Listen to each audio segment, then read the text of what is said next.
আসসালামু আলাইকুম। আল মদিনা টিভিতে আপনাকে স্বাগতম। সব ধরনের ইসলামিক বিনোদন নিয়ে আমরা আছি আপনার পাশে। সাবস্ক্রাইব করে সঙ্গে থাকুন আল মদিনা টিভি। ইসলামের আলো ছড়িয়ে দেই বিশ্বময়। আসসালামু আলাইকুম। আল মদিনা টিভিতে আপনাকে স্বাগতম। সব ধরনের ইসলামিক বিনোদন নিয়ে আমরা আছি আপনার পাশে। সাবস্ক্রাইব করে সঙ্গে থাকুন আল মদিনা টিভি। ইসলামের আলো ছড়িয়ে দেই বিশ্বময়। প্রাণকেন্দ্র রাজধানী ঢাকার ডান্ডি অফ বেঙ্গল হিসেবে পরিচিত বাংলাদেশের অর্থনৈতিক সমৃদ্ধি বাণিজ্যের মাধ্যমে বৈদেশিক মুদ্রা অর্জন করে অর্থনৈতিক সমৃদ্ধি এবং সচ্ছলতা বজায় রাখা যে কয়েকটি জোন আছে তার মধ্যে অন্যতম হচ্ছে নারায়ণ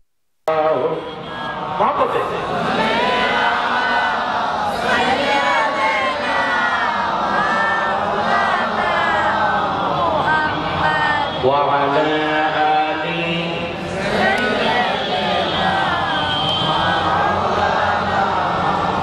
بلغ العلا بكماله كشف الدجى بجماله حسنت جميع خصاله আমিন বলেন।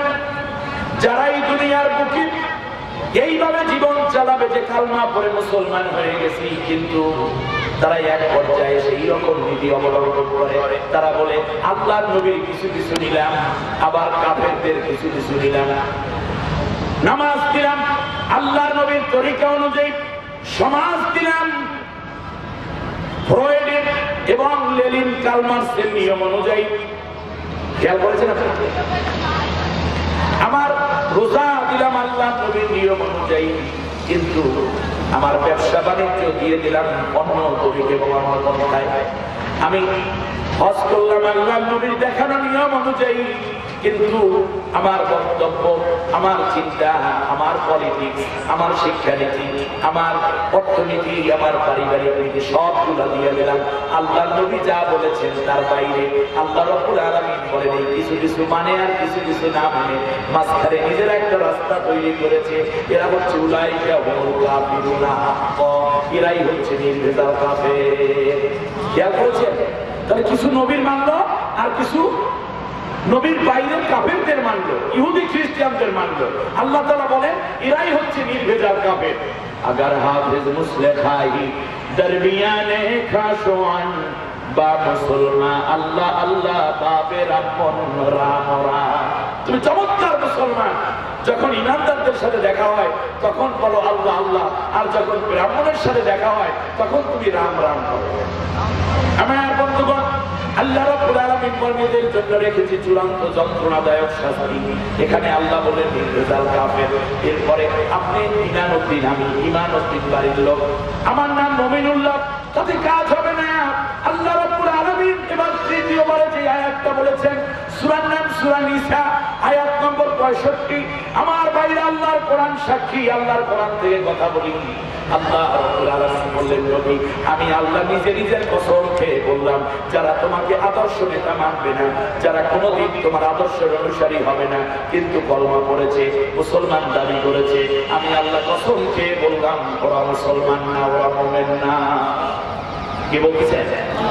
ফালা ওয়া রাব্বিকা লা ইউমিনুনা হাত্তা ইউহাক্কিমুকা ফীমা শাজারা বাইনাহুম সুম্মা লা ইয়াজিদু ফী আনফুসিহিম হারাজান মিম্মা কাদাইতা ওয়া ইউসাল্লিমু তাসলিমা। কার কথা? আল্লাহ রাব্বুল আলামিন বলেন, ও নবী, আমি আল্লাহ নিজে নিজের কসম খেয়ে বললাম ওরা মুমিন না। যারা তোমার আলিত আদর্শ ব্যক্তি, পরিবার, সমাজ, রাষ্ট্র, শিক্ষানীতি, অর্থনীতি, পররাষ্ট্রনীতি, স্বরাষ্ট্রনীতি, সংসদ ভবন থেকে নিয়ে রান্নাঘর পর্যন্ত, নখ কাটা থেকে নিয়ে রাষ্ট্র চালানো পর্যন্ত সব জায়গায় তুমি যেইভাবে কাজ করেছো, যেই নীতি আদর্শ এনে দিয়েছো, এইটা সন্তুষ্ট চিত্তে যারা মেনে নিতে পারবে না তারা মুমিন না, মুমিন না। আমি আল্লাহ কসম খাইয়া বললাম ওরা মুমিন না। কি মনে করেন? আপনি মনে করতে পারেন আমার তো দাঁড়িয়ে রাখছি, টুপি রেখেছি, কিন্তু আপনার মতাদর্শ এবং চিন্তায় ঢুকে পড়েছেন অন্য নীতির মধ্যে। আল্লাহ বলছেন তোমার ঈমান গ্রহণযোগ্য না। এবার আল্লাহর পরে নবী কি বলেন দেখি তো। আল্লাহর নবী বলেন লা ইউমিনু আহাদুকুম হাত্তা ইয়াকুনা হাওয়াহু তাবআন লিমা জিতু বিহি। বুখারী শরীফের হাদিস, কিতাবুল ঈমান। আল্লাহর নবী বলেন আমি মুহাম্মদুর রাসূলুল্লাহ বলে গেলাম ওই ব্যক্তি মুমিন না, ওই ব্যক্তি মুমিন না যতদিন না পর্যন্ত তোমাদের চিন্তা চেতনা আকাঙ্ক্ষা সব আমি মুহাম্মদুর রাসূলুল্লাহর বিধি অনুযায়ী না হবে, ততদিন তোমরা মুমিন হতে পারবে না। খেয়াল করেছেন? খেয়াল করেছেন? আজকে দুঃখজনক ভাবে আমরা তো নবীর উম্মত দাবি করার পরে নবীর আদর্শ সমাজে নাই। যারা এই সমাজ কায়েম করতে চায় যে সমাজ হবে, পরিবার হবে, সব চলবে, রাষ্ট্র চলবে আল্লাহর নবীর আদর্শ অনুযায়ী, সেই কথা যারা বলে একদল উম্মত সেই দাবি করে, আর একদল উম্মত সমাজে তাদেরকে পিটায়। কি আজীব! তাহলে আবু জেহেলের দোষটা কি ছিল? ও দোষে যাবে কেন? তার কারণ সে তো নবীর আদর্শ মানতে চায়নি। ঠিক না বলো? নামাজের মধ্যে আবু জেহেলের কোনো বাধা ছিল না। একটা হিন্দু পল্লীতে আপনি ঢুকে পড়লে দেখবেন সে না করবে না নামাজ পড়বে। আপনি রোজা রেখেছেন, কোন খ্রিস্টিয়ান এলাকায় গিয়ে যদি বলেন দিদি আমি রোজাদার, আমাকে কিছু ইফতার দাও, দেখবেন ওর ঘরে ভালো জিনিসগুলো আপনাকে ইফতার করতে দেবে। ঠিক না বলে? তারা অন্য কাজে বাধা দিবে না, শুধু বাধা হচ্ছে সমাজ চলবে কার আদর্শ অনুযায়ী। এজন্যই আবু জেহেল বাধা দিয়েছে, নমরুদ বাধা দিয়েছে, ফিরআউন বাধা দিয়েছে, তারা ছিল সমাজপতি। ঠিক না বলে? নবীরা এসে বলেছেন চলবে আল্লাহর হুকুম এবং আমার নীতি অনুযায়ী, তারা বলতো না চলবে আমার হুকুম আমার নীতি অনুযায়ী। অতএব আসুন না যেখানে থাকি যেভাবে থাকি নবীর আদর্শ মানবো। ঠিক আছে কিনা? সবাই রাজি? সবাই রাজি? আল্লাহ রাব্বুল আলামিনের কাছে আবার বলি, যেখানে থাকো যেভাবেই থাকো নবীর আদর্শ মানিও, তাতেই শান্তি তাতেই মুক্তি সদা মনে রাখিও। আল্লাহ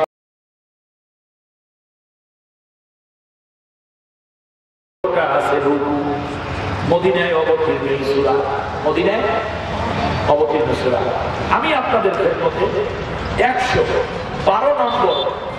112 নম্বর আয়াত তেলাওয়াত করেছি। 120 আয়াত আছে, তার মধ্যে 112 নম্বর আয়াত তেলাওয়াত করে কয়টা গুণের কথা বলেছি? জোরে বলুন কয়টা? 10টা। সূরার নাম হচ্ছে সূরা তাওবা। আমার দিকে তাকান, আমার দিকে তাকান প্লিজ, আমার দিকে তাকান। সূরা তাওবা প্রথমে বিসমিল্লাহ নাই। জোরে বলেন কি নাই? বিসমিল্লাহ নাই। আল্লাহ তাআলা 114টা সূরা নাযিল করেছেন, প্রত্যেক সূরার প্রথমে বিসমিল্লাহ আছে, কিন্তু শুধু সূরা তাওবার প্রথমে বিসমিল্লাহ নাই। এর মানে হচ্ছে আল্লাহ তাআলা বুঝিয়ে দিয়েছেন কেন বিসমিল্লাহ নাই।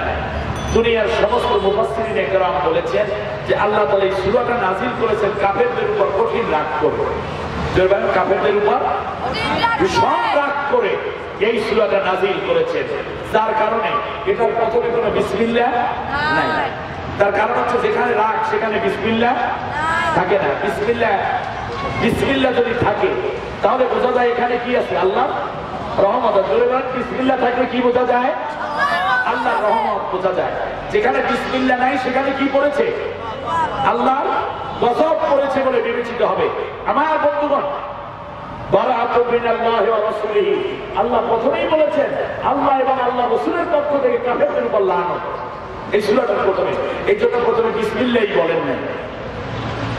আমার ভাইয়েরা, বিসমিল্লাহ বললে লাভ না ক্ষতি? জোরে বলেন লাভ।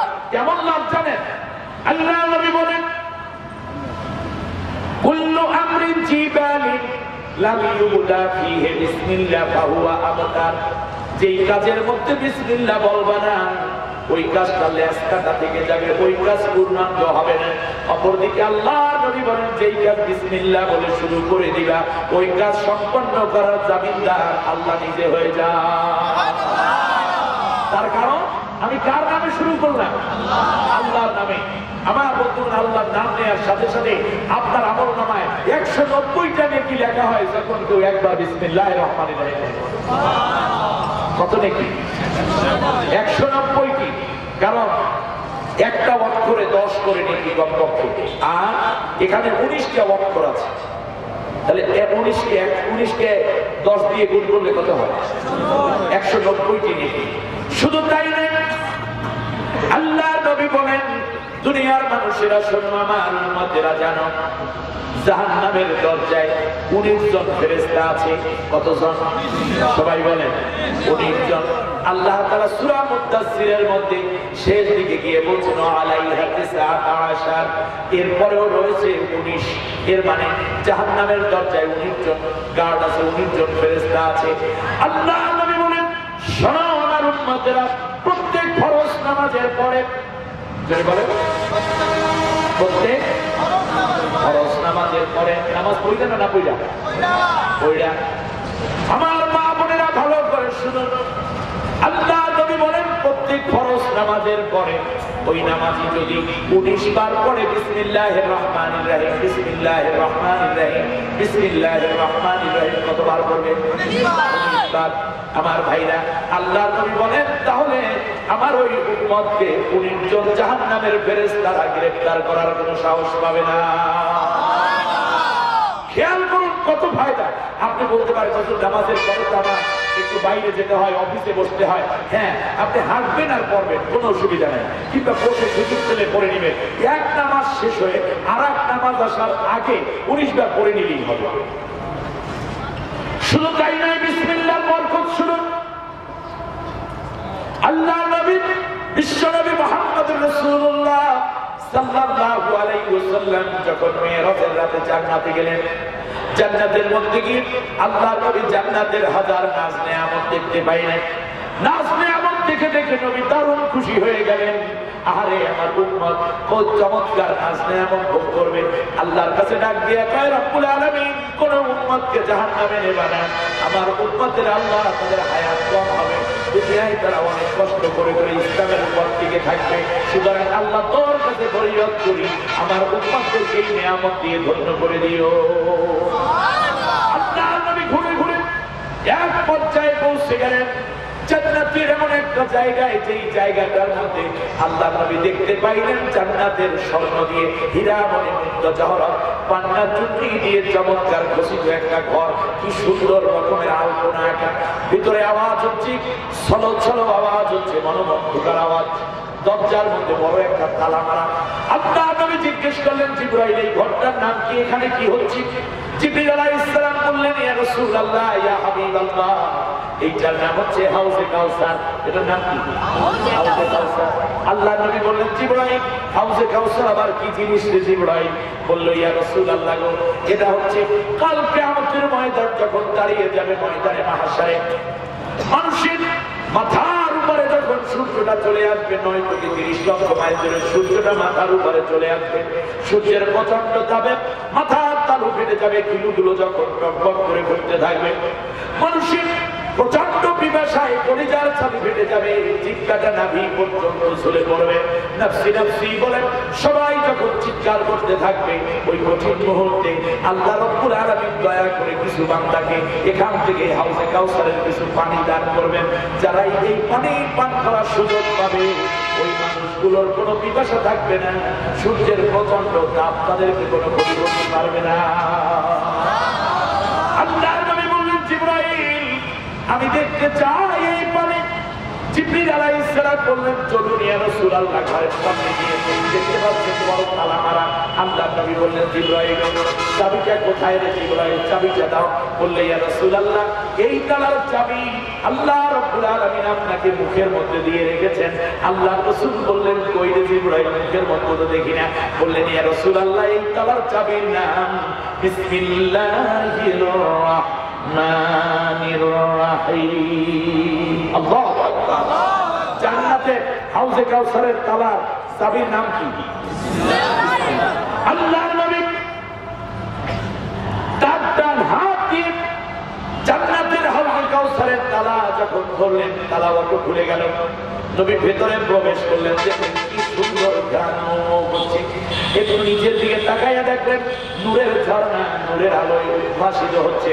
আর একদিক থেকে জান্নাতের দুধ আসতেছে, আর একদিক থেকে জান্নাতের মধু, আর একদিক থেকে মিশকাত করে রেখে আর একদিক থেকে জাফরানি রং এসে একটা মোহনায় মিলিত হচ্ছে। আল্লাহর নবী বললেন, জিবরাইল রে, এই পানি কি পান করা যায় না, এই পানি কি একটু খাওয়া যায় না? বলি, ইয়া রাসূলুল্লাহ, আল্লাহ রাব্বুল আলামিন আপনাকে সবকিছু উপভোগ করার জন্যই তো আজকে নিয়ে আসছেন। আল্লাহ তাআলা কোরআনুল কারীমের মধ্যে সূরা বনী ইসরাঈলে চমৎকার করে বলেছেন, সুবহানাল্লাযী আসরা বি'আবদিহি লাইলান মিনাল মাসজিদিল হারাম ইলাল মাসজিদিল আকসাল্লাযী বারাকনা হাওলাহু লিনুরিয়াহু মিন আয়াতিনা। লিনুরিয়াহু মিন আয়াতিনা, আমি আল্লাহর আয়াত নিদর্শনাবলী কি আছে জান্নাতে, কি আছে জাহান্নামে, কি আছে আরশে, কি আছে আসমানে, সব দেখানোর জন্য নবীকে ডেকে এনেছি। নবীকে আপনি দেখতে পারবেন, কোনো অসুবিধা নেই। বললেন, জিবরাইল একটা গ্লাস দাও না। বলতে না বলতে গ্লাস সামনে হাজির হয়ে গেছে, স্বর্ণে নির্মিত গ্লাস, জান্নাতের গ্লাস। রাসূল সাল্লাল্লাহু আলাইহি ওয়াসাল্লাম এক গ্লাস পানি উঠাইয়া হাউজে কাউসারের কিনারে দাঁড়াইয়া এক গ্লাস পানি পান করলেন।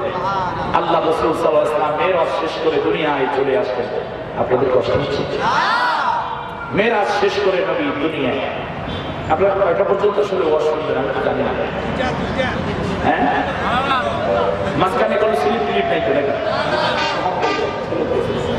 আমার বন্ধুগণ, মন দিয়ে কথাগুলো শুনুন। এক পর্যায়ে রাসূলুল্লাহ সাল্লাল্লাহু আলাইহি ওয়াসাল্লাম আল্লাহর বাড়ি থেকে রওনা করলেন। সুবহানাল্লাহ বলেন। আল্লাহর বাড়ি কোনটা? আরশ। আল্লাহ তাআলা আরশে আজিমে থাকেন। সুবহানাল্লাহ বলেন। সুম্মা ইসতাওয়া আলাল আরশ, আল্লাহ বলেন আমি থাকি আরশে। আর যদি কেউ বলে যত বললা তত আল্লাহ, কিন্তু আল্লাহ থাকে আমার বুকের মধ্যে, এটা ভুল। আল্লাহ নিজে বলেন আমি থাকি কোথায়? আরশে। সুতরাং আল্লাহকে এখানে ঢুকানোর কোনো চেষ্টা করবেন না। আল্লাহ থাকেন যেখানে, সেখানেই রাখবেন। ঠিক আছে কিনা? আমার বন্ধুগণ, যে কথা আমি বলছিলাম, এবারে আল্লাহ রাব্বুল আলামিনের হাবিব দুনিয়ায় চলে আসলেন, কিন্তু আল্লাহ নবী নামাজ পড়ে, কোরআন তেলাওয়াত করে, জিকির আজকার করে, দান সদকা করে, যেই দোয়াই করেন সেই দোয়ার মধ্যে বলেন, আল্লাহ হাউজে কাউসার থেকে তুমি আমাকে মাহরুম করো না। সুবহানাল্লাহ চায় না? এত মজা পেয়েছেন আল্লাহ রাসূল। নিজের জন্য দোয়া করেন, আল্লাহ আমাকে হাউজে কাউসার দিও। বন্ধু গেছে বন্ধুর বাড়িতে, কথা বুঝছেন কি? বন্ধু গেছে বন্ধুর বাড়িতে, একটা জিনিস পছন্দ হয়েছে। বন্ধু যদি বলে খুব সুন্দর জিনিসটা, দেখতে ভালো, ভালো বন্ধু যারা, তারা বুঝে পেলে এই জিনিসটার জন্য বন্ধু আমার আগ্রহ প্রকাশ করেছে। দেখবেন অনেক দামি জিনিস হলেও সেটা দিয়ে দেয়, দ্বিধা করে না, কোন রকম সংকোচ বোধ করে না। ঠিক না? ধরেন আপনাদের নারায়ণগঞ্জের মেয়ে বিয়ে করেছে আমাদের বরিশালের ছেলে, ছেলের বাবা আসছে নারায়ণগঞ্জ বেড়াতে, বেড়াতে এসে এত সুন্দর একটা কম্বল দেখছে। পৌষ মাসের শীতে বিয়ে বাড়ি আছে বেড়াতে, নতুন কম্বল নামাই গেছে বিয়ে গায়ে দিয়ে, সকালবেলা উঠে বিয়ে ফজর নামাজের পর বলতেছে বিয়ে এটা কি জিনিস বুঝলাম না, এত সুন্দর এরকম কম্বল কোনোদিন দেখিনি। এত নরম একটা কম্বলই এত বড়, কি সফট। কথা বলে বলে কম্বলের প্রশংসা করে শেষ। বিয়াই সকালবেলা নাস্তা দিয়েছে, দুই বিয়াই খাচ্ছে আর বলতেছে বিয়াই নাস্তা খাবো কি, কম্বল দেখলি তো বলছে ফাঁকা হয়ে গেছে। এরপরে দুই বিয়াই সকালবেলা ঘুরতে ঘুরতে চলে গেছে চাষারা ডিআইটি মার্কেটে। মার্কেট থেকে আসার পরে দেখে কি খাটের মধ্যে কম্বলটা নেই, এসে জিজ্ঞেস করে এই কম্বলটা কইছে, বলে কেন? বলে বলে দেখেই কলিতে সন্ধ্যা হয়ে যায়, গায়ে মুখে কি সুন্দর কালার, সুন্দর আলপনা। বিয়ে দিয়েছে শুধুই কম্বল। ডিআইটি মার্কেটে গিয়ে বলে বিয়ে আপনার বাসায় কি কম্বল আছে? ওইরকম কম্বল এই বাজারে আছে না? এই বাজার থেকে বিদেশ থেকে ছেলে বাজারে বাসায় যাইয়া বিয়ে কি করবে জানেন?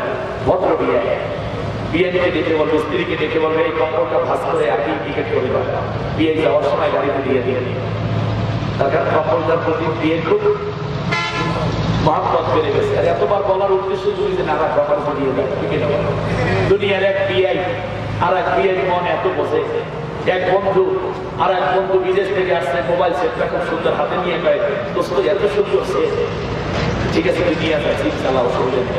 যাওয়ার সময় সিম খুলে বন্ধুর হাতে দিয়েছে, দোস্ত এইটা তোর মোবাইল। না না দোস্ত, আমি ওখান থেকে সিঙ্গাপুর থেকে আরেকটা কিনে নেবে, এটা তোর জন্য দিয়ে গেল। দুনিয়ার বন্ধু বন্ধুকে এত বোঝে, বিআইপি এত বোঝে, আল্লাহ কি তার হাবিবকে বোঝে না? আল্লাহ কি তার হাবিবকে বোঝে না?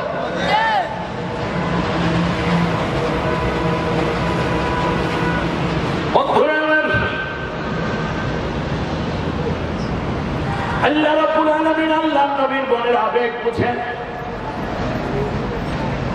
আল্লাহ রাব্বুল আলামিন বললেন, নবী গো, হাউজে কাউসারের জন্য তুমি মুনাজাত করলে আর আমার কাছে কিছু বলবো না, আমি লজ্জা পাই, আমার শানে লেগে যায়।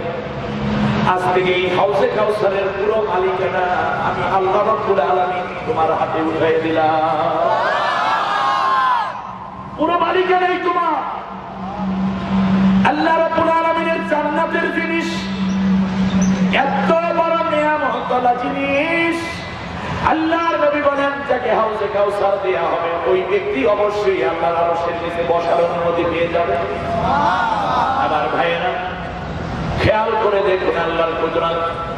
আল্লাহ রাব্বুল আলামিন বললেন, নবী জান্নাতের মধ্যে একটা এত বড় নিয়ামত তোমাকে দেব, দলিল করে দে আমার কাছে কিনা বলেন। দলিল করে ছাড়া দিলে তোমার মনে হয়ে যাই এত কিছু দরকার নাই। নবী গো, এই হাউজে কাউসার আমি তোমাকে দলিল আকারে দিয়ে দিলাম। আল্লাহ তাআলা সূরা নাযিল করে জিবরিলকে পাঠাইয়া দিয়া বলেন, ইন্না আতাইনাকাল কাউসার ফাসাল্লি লিরাব্বিকা ওয়ানহার ইন্না শানিআকা হুয়াল আবতার। আল্লাহু আকবার। কাউসার নবী আর কাউসারের জন্য দোয়া করবেন, এই কাউসার এখন থেকে আমি তোমাকে দিয়েই দিলাম।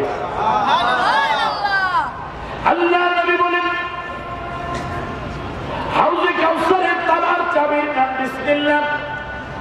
এই দুনিয়ায় আমার যে উম্মত, নারী হও কিংবা পুরুষ হও, ছাত্র ছাত্রী, বই পড়ো বিসমিল্লাহ, লেখো বিসমিল্লাহ, জামা গায়ে দাও বিসমিল্লাহ, টুপি পড়ো বিসমিল্লাহ, গাড়ি চালাও বিসমিল্লাহ, লঙ্গি পড়ো বিসমিল্লাহ, রুমাল পড়ো বিসমিল্লাহ, মা বোনেরা রান্না করো বিসমিল্লাহ, মেয়েরা গোসল করো বিসমিল্লাহ, লেখালেখি করো বিসমিল্লাহ, জুতো পায়ে দাও বিসমিল্লাহ, জামা খোলো বিসমিল্লাহ। এমনি করে করে দোকানটার শাটারটা খুলে বিসমিল্লাহ, তালাটা লাগান বিসমিল্লাহ, ডাকাতি হবে না, চুরি হবে না, ঠিক না বলো? প্রত্যেকটা কাজে তুমি বিসমিল্লাহ বলতে থাকো। কিয়ামতের দিন উম্মত আমি তোকে চিনতে পারবো, তোকে আমি জান্নাতের কিনারে হাউজে কাউসার নিজ হাতে নাম করাইয়া দেব। ইসলামের কথা আমার বন্ধুগণ, বিসমিল্লাহ এত বরকত। আমাদের দেশে দুঃখজনক ভাবে বাংলাদেশের সংবিধানে বিসমিল্লাহ আছে, কিন্তু দুঃখজনক ভাবে কিছু নাস্তিক মোর্তাদরা দাবি তুলছে বিসমিল্লাহ নাকি রাখা যাবে না। তাদের দাবি টেকে নাই, আলহামদুলিল্লাহ বলেন, তাদের দাবি টেকে নাই। বিসমিল্লাহ তোমার কাছে ভাতও চায় না, কাপড়ও চায় না, খরচও চায় না, বরং বিসমিল্লাহ দ্বারা বোঝা যায় এইটা ইসলাম এবং মুসলিম জাতিসত্তার প্রতীক, ঠিক না বলে? আমার ভাইয়েরা, দুঃখজনক ভাবে একটা কথা বলি, আমার দেশে কিছু নেতারা আছে যারা বক্তৃতা দেওয়ার সময় বিসমিল্লাহ বলে না। কারণ কি জানেন? তারা মনে করে বিসমিল্লাহ অমুক দলের এই হীনমান্যতা বাদ দেন, এটা শয়তানের ওয়াসওয়াসা, ঠিক না বলে? বিসমিল্লাহ কারো বাবার না, বিসমিল্লাহ কারো কোন দলের না, বিসমিল্লাহ হচ্ছে আল্লাহ দেয়া নিয়ামত, ঠিক না বলেন? এত বড় নিয়ামত থেকে আপনি কেন মাহরুম হবেন? আমার কথা হচ্ছে বিসমিল্লাহর বিরুদ্ধে করবেন না, বরং আপনি যদি পারেন তাই আগে আউযুবিল্লাহ লাগাই দেন।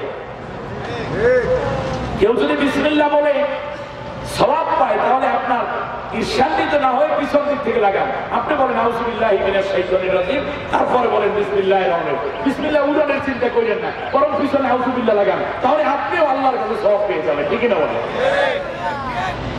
আল্লাহ আমাদেরকে বিসমিল্লাহর পক্ষে থাকার তৌফিক দিন, বলেন আমিন। আমার বন্ধুগণ, যেখানে গজব সেখানে বিসমিল্লাহ নাই, যেখানে বিসমিল্লাহ সেখানে আল্লাহর রহমত। প্রথমে আল্লাহ রাব্বুল আলামিনের কাছে আমরা জেনে নিই যে এই সূরার নামটা কেন হলো। দুইটা নাম যদি বলি তাহলে আপনারা বুঝে ফেলবেন যে এই সূরাটার মধ্যে আল্লাহ তাআলা আমাদেরকে কি বোঝাতে চাচ্ছেন। কয়টা গুণ যেন মনে আছে আপনাদের? মাশাআল্লাহ। আল্লাহ রাব্বুল আলামিন সূরার নাম সূরা মারিয়াম, এরকম আরো কিছু সূরার মধ্যে তাওবার কথা বলেছেন। আল্লাহ কোরআনের মধ্যে বলেছেন ইয়া আইয়ুহাল্লাযীনা আমানু তুবু ইলাল্লাহি তাওবাতান নাসুহা। আল্লাহ তওবা করার কথা বলছেন। কেমন তওবা? নাসুহা তওবা। নাসুহা তওবা। নাসুহাটা কি? তো নাসুহার মতো তওবা করো। নাসুহা তওবাটা কি? আল্লাহ রাব্বুল আলামিন এই নাসুহা তওবার ব্যাখ্যা তাফসীরের মধ্যে আমরা দেখতে পাই দেশের প্রভাবশালী বাদশা হঠাৎ করে একটা বিজ্ঞপ্তি দিয়ে বললেন এই রাষ্ট্রের মধ্যে ষোড়শী তরুণী যুবতী যদি কেউ থাকো তাহলে আমার দাসী হিসাবে তাদেরকে নিয়োগ দেব। আমার বাড়ির কাজকর্ম করবা, বিশ্বাসভাজন হতে হবে আমানতদার, হতে হবে সৎ চরিত্রের অধিকারী, হতে হবে সত্যবাদী, মিথ্যা বলা যাবে না, আমানত খেয়ানত করা যাবে না। এইরকম গুণের অধিকারী যারা তারা দরখাস্ত করো, আমি ইন্টারভিউ নিয়ে তারপর তাদের নিয়োগ দেবো। ধরেন বাংলাদেশের প্রধানমন্ত্রীর ঘরের কাজের লোকের নিয়োগ, হাজার হাজার দরখাস্ত করেছি, দাসী নেবে। এখানে কি কোনো পুরুষরা দরখাস্ত করে? সবাই কি মেয়েরা দরখাস্ত করেছে। মজার ব্যাপার হচ্ছে যে ওই দেশে একটা মেয়ে, ছেলের নাম ছিল রাসূল মুহাম্মদ রাসূল অবশ্য, ঠিক না বলো? পাগলা কি করছে যে ও হচ্ছে দেখতে অনেকটা মেয়েদের মতো, চুলও রেখেছে বড় বড় করে। আমাদের দেশে সেই দিন আমি আজিব হয়ে গেছি। আমি যখন গুলশানে আমার গাড়ি চালিয়ে আসতেছিলাম তো গুলশান ধুয়ে ট্রাফিক সিগন্যালে পড়েছে, আমার পাশেই মোটরসাইকেল। তো মোটরসাইকেলের মধ্যে যেই লোকটা সামনে বসা তার চুল বড় বড়, আর পিছনে বসা যেই লোকটা তার চুল একেবারে খাটো খাটো। আমি খুব কিউরিসিটি চাই, হায় হায়, ঢাকার শহরে ডাবল করে মেয়েরাও কি গাড়ি ড্রাইভ করে? তারপরে আমি গাড়ির গ্লাসটা নিচু করে কাশি আমার দিকে যে ছেলে তাকাইলো যে ওরে দেখতে লাগে মেয়ের মতো, কিন্তু আসলে ওই ছেলে। পিছনে যেটা বসে আছে ওইটা হলো মেয়ে। ও শার্ট প্যান্ট পরা আর বক কাটি। আল্লাহ নবী বলেছেন লান আল্লাহুল মুশাব্বিহিনা মিনার রিজালি বিন নিসা ওয়া লানাতুল্লাহি মুশাব্বিহাতি মিনান নিসাই বির রিজাল। আল্লাহ নবী বলেন ওই পুরুষদের উপর লানত যেই ছেলেরা মেয়েদের বেশ ধারণ করে, তাদের উপর লানত, আর ওই মেয়েদের উপর লানত যারা ছেলেদের বেশ ধারণ করে। আমার বন্ধুগণ, এই জাতির ক্ষেত্রে আসতেছে বিশ্ব দশম দিবস, কিনা বলো? 15ই ফেব্রুয়ারি, ঠিক কিনা বলো?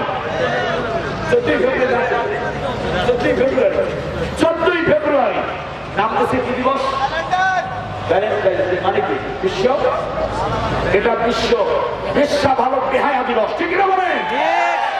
কোন মুসলমান, ইসলাম তৈরি হয়েছে ভালোবাসা নিয়ে, ইসলাম বেঁচে আছে ভালোবাসার মধ্যে। মুসলমানরা কোন নতুন করে ভালোবাসা আবিষ্কার করার দরকার নাই। আমার দেশের র্যাব, আমার দেশের পুলিশ তল্লাশি করে করে ভালোবাসা দিবসের নামে যারা মদিনায় যাবে, যারা রাস্তার মধ্যে শৃঙ্খলতা দেখাবে, যেই যুবক যুবতীরা এই নষ্টামিতে লিপ্ত হবে, তাদেরকে গ্রেফতার করে রিমান্ড দিতে হবে, ঠিক কিনা বলেন?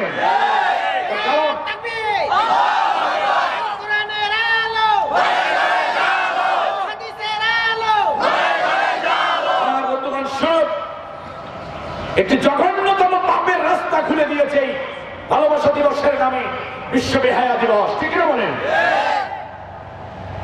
আমার মাকে আমি দারুণ ভালোবাসি। আমি ঘরে না ফেরা পর্যন্ত আমার অসুস্থ মা ঘুমায় না, আমার ছেলে কখন আসবে? ভালোবাসা নতুন করে আমাদের শিক্ষা দেওয়ার দরকার নেই।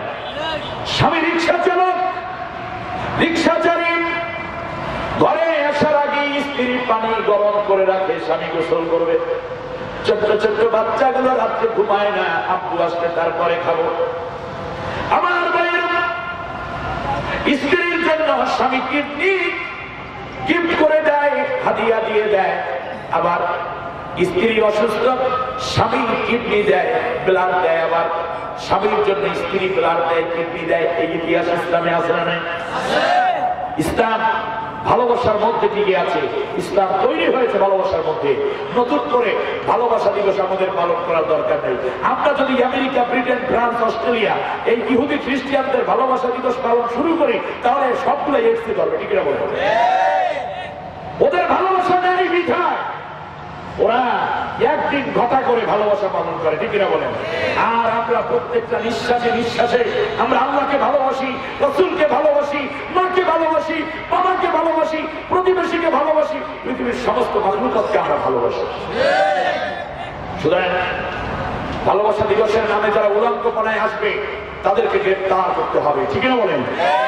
আজকে পয়লা বৈশাখের নামে যুবক যুবতীদের ডলাডলি ঢলাঢলি, নাচানাচি, লাফালাফি, এমনকি এরকমও রেজাল্ট আছে যে দিবালোকে নারীদের, মেয়েদের সতীত্ব লুণ্ঠন করেছে একদল যুবকরা। এরকম রিপোর্ট আছে না?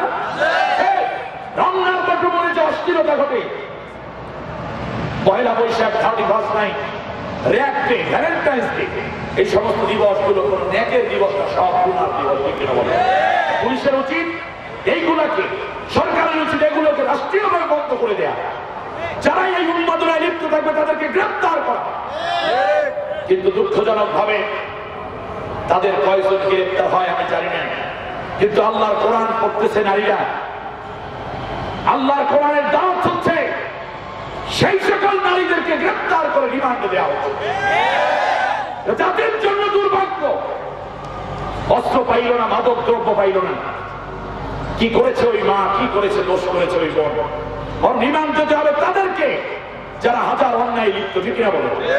আমার বন্ধুগণ, আমি যেই কথাটি সবচেয়ে বেশি বলতে চাই, আজকে নারীরা একত্রে কোরআন শিখবে, কোরআন পড়বে, এইটার কারণে কোনো অ্যারেস্ট নয়, বরং আজ থেকে প্রত্যেক মুসলমানের সিদ্ধান্ত নিতে হবে, প্রত্যেক ঘরে, প্রত্যেক বাসায়, প্রত্যেক মহল্লায় এখন থেকে কোরআনের দাস হবে, কোরআনের শিক্ষা হবে। রাজি আছেন কিনা বলেন?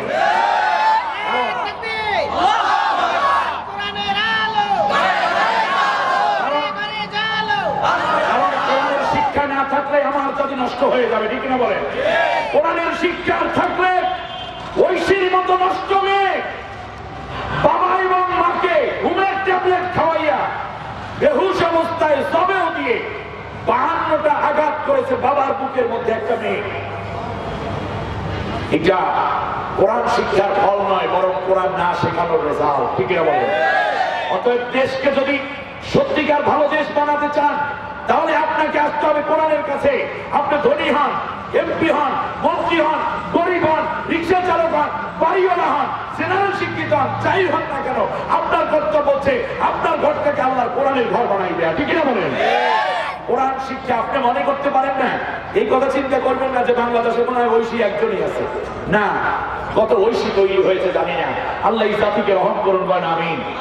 আজকে যারা কোরআন শিক্ষা, কোরআনের আচরণ, কোরআনের দেশ, কোরআনের সমাজের বিরোধিতা করছেন, অপেক্ষা করুন, অপেক্ষা করুন। সেদিন হয়তো বেশি দূরে নয়, আপনাকে ঐশীর শাস্তি ভোগ করা লাগতে পারে। যদি শান্তি পেতে চান, পুলিশ হন, র্যাব হন, গোয়েন্দা হন, বিজিবি হন, মেম্বার হন, চেয়ারম্যান হন, এমপি হন, অত কিছু নাই। ঘরে আল্লাহর কোরআন জারি করে দেন, ঘরে শান্তি প্রবেশ করবে। আল্লাহ মঞ্জুর করুন, বলেন আমিন। আমার ভাইয়েরা, আল্লাহ রাব্বুল আলামিন যেই কথা বলতেছিলাম, এইবারে ওই যে নসুয়াব দেখতে ছিল মেয়েদের মতো, কিন্তু আসলে সে পুরোপুরি যুবক। পুরোপুরি কি যুবক? কে বছর পরে কথা? পুরোপুরি যুবক, 100তে 100 যুবক। কিন্তু দেখতে আমাদের দেশে এইরকম আছে না, হাঁটার সময় মেয়েদের মতো বংশর হয়ে গেল, কথা বলে এইরকম করে। আমাদের দেশে দুঃখজনক ভাবে আমি যে কয়েকটি দেশ সফরের সুযোগ হয়েছে, আমি কোন রাষ্ট্রে গিয়ে হিজড়া পাইনি, বাংলাদেশ রাস্তা। আমি জানি না আপনার অন্য কোনো রাস্তা গিয়েছেন, কারণ যাদেরকে আল্লাহ তাআলা এই তৃতীয় শ্রেণীর তৃতীয় লিঙ্গ করে তৈরি করে দিয়েছে, আল্লাহকে কুদরত, তারা নিঃসন্দেহে এমন ভাবে কাজ করে, আয় বাণিজ্য করে, যাতে করে অনেক ডোনেশন তারা করতে পারে। তারা ম্যাক্সিমাম ব্যবসা বাণিজ্যে লিপ্ত। আমাদের দেশে দেখা যায় হিজড়ারা মানুষের কাছ থেকে টাকা পয়সা জোর করে আদায় করার সিস্টেম চালু করে। এটা করবেন না। সরকার ভালো উদ্যোগ নিয়েছিল, ট্রাফিক পুলিশ দেওয়ার জন্য, দারুণ একটা উদ্যোগ ছিল, কিন্তু ওরা মানে না। এর মানে মানুষের কাছ থেকে ভিক্ষা করে খাবে কেন বন্ধু?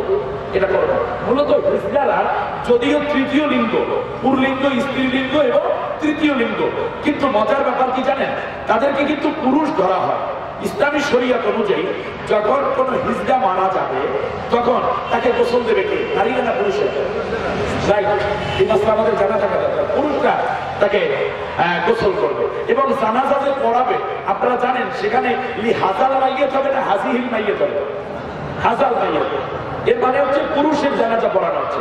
তাকে কবরে রাখবে ধরে নারীরা না পুরুষেরা? পুরুষরা।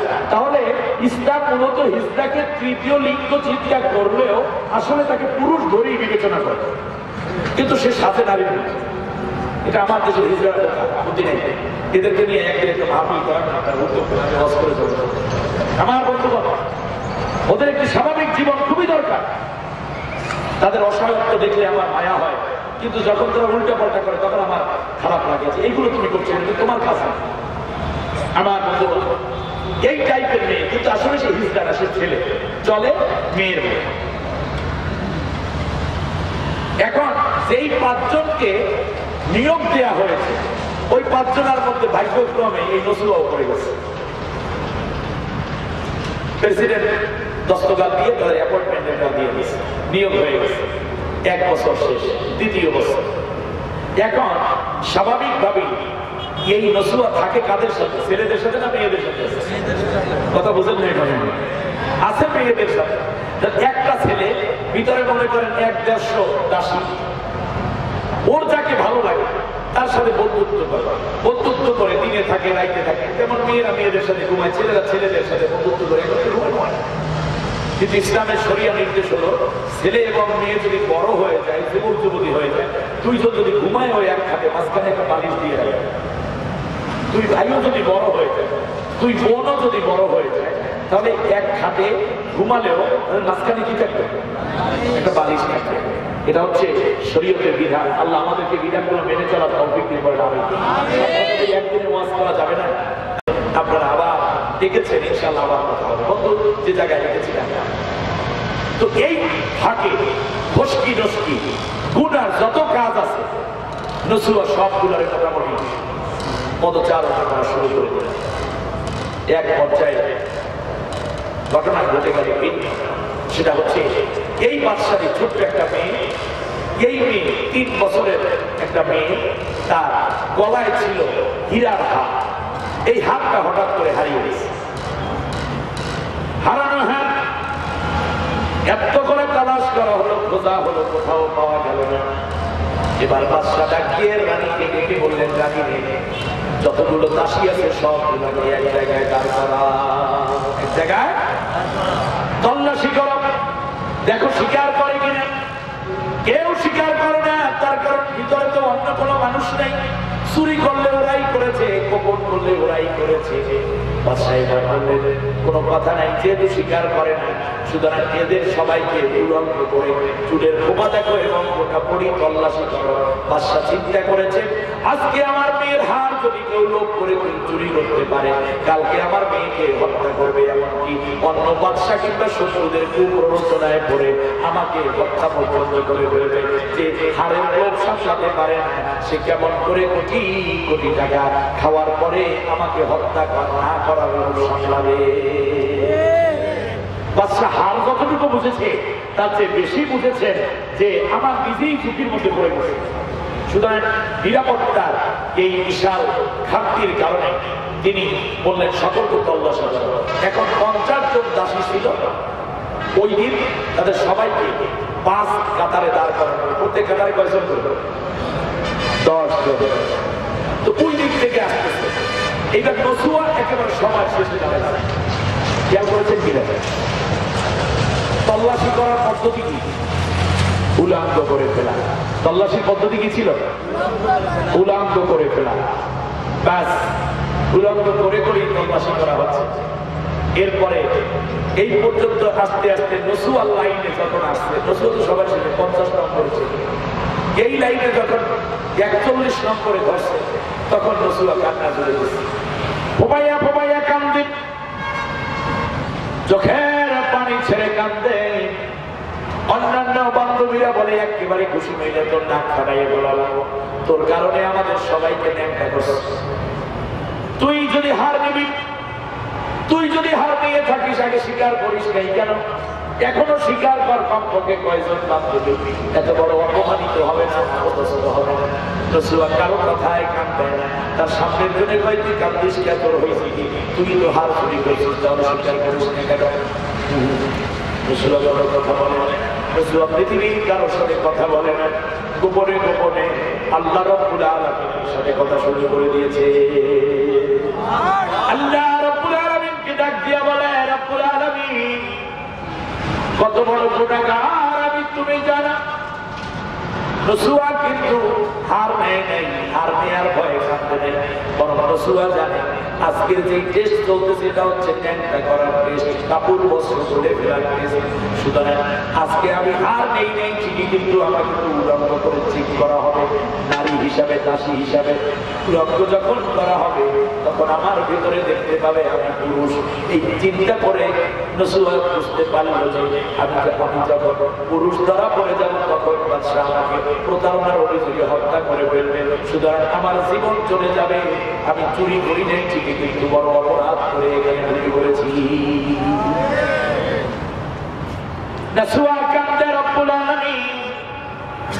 তুমি বড় চরম বিপদ থেকে দুঃখী মানুষটাকে বাঁচাইয়া দিতে আল্লাহ শয়তানের ওয়াসওয়াসায় পড়ে কত জিনা করে ফেলেছি। আল্লাহ তোর কাছে মাফ চাই।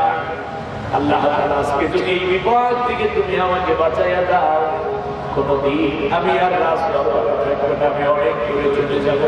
আল্লাহ তোর কাছে খালেস অন্তরে তওবা করলাম, বিনয়ের সাথে তওবা করলাম।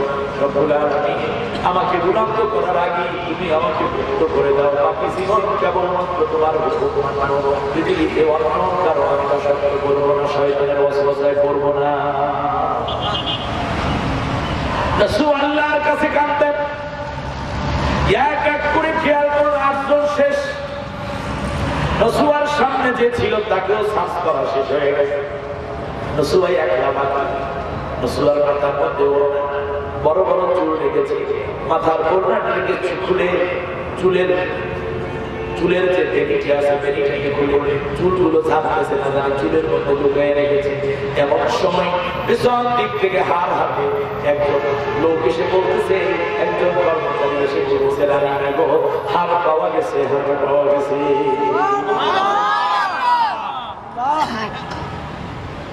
রাসূলকে আর সার্চ করা হলো না, তার কারণ হার পাওয়া গেছে। রাসূল ওড়না পরলো, যে যার যার মতো চলে গেল। রাসূল আর তার রুমের মধ্যে যায় না, বান্ধবীদের সাথে দেখা করতে যায় না। চোখের পানি ছেড়ে দিয়ে মাথা নিচু করে বাহির হয়ে ওযু করলো, নামাজ আদায় করলো। তারপর সিজদায় পড়ে পড়ে আল্লাহর কাছে কাঁদতে রব্বুল আলামিন তওবা করলে শুধু গুনাহ মাফ হয় না, তুমি তারে উদ্ধার করে দাও। আল্লাহ তাআলা বাকি জিন্দেগি আমি কেবলমাত্র তোমারই হুকুম মানব, আর কোনোদিন গুনাহ করব না। আল্লাহ রাব্বুল আলামিন এত বড় জঘন্য নসুয়াত গুনাহ তওবা কবুল করার পরে বিশ্ববাসীকে জানাই দিলেন কোরআনের মধ্যে। আল্লাহ বলে দিলেন তওবা করবার সুবহানাল্লাহ, এমন করে তওবা করো যেন কোনোদিন আর ওই গুনার কাজ তোমাকে স্পর্শ করতে না পারে। গুনার কাছ থেকে নিজেকে ফিরাইয়া রাখার কাজ, জুয়া, মদ, হাউজি, নারীর কাছে যাওয়া, গাঁজা খাওয়াইয়া বা ফেন্সি দিলে এই ধরনের নেশার দ্রব্য বাদ দিয়া যাওয়া, মাঠে ভেজাল কম বেশি করো না, ভেজাল করো না, মানুষের সম্পদ বন্টন করো না, দুর্নীতি করো না, ক্ষমতায় গিয়ে ক্ষমতার দাপটি দেখাইয়া নির্দোষ মানুষের নামে মিথ্যা মামলা দিয়ে গচ্চরা করো না। আল্লাহর কোরআনের কথা যারা বলে তাদেরকে মেরে ফেলো না, তাদেরকে হত্যা করো না, বরং আল্লাহর কোরআনের হুকুমত কায়েম করা পুলিশ, র্যাব, গোয়েন্দা, মেম্বার, চেয়ারম্যান, এমপি, মন্ত্রী, কমিশনার, কিংবা মেয়র, প্রধানমন্ত্রী থেকে শুরু করে প্রত্যেক ইমানদারের উপরে ফরজ, ঠিক না বলেন? তুমি ফরজ আদায় তো করলি না, বরং যারা ফরজ আদায় করে তাদেরকে মারার মাধ্যমে তুমি আবু জেহেলের কাতারে দাঁড়িয়ে গেছো। কারণ আবু জেহেল আবু বকরকে মারতো, আর আবু বকর কোরআনের কথা বলতো। আবু জেহেল আল্লাহর নবীকে মেরে ফেলতে চাইলো, তার কারণ আল্লাহর নবী এসেছেন কোরআন বিজয় করার জন্য। আবু জেহেল সহ্য করতে পারে নাই।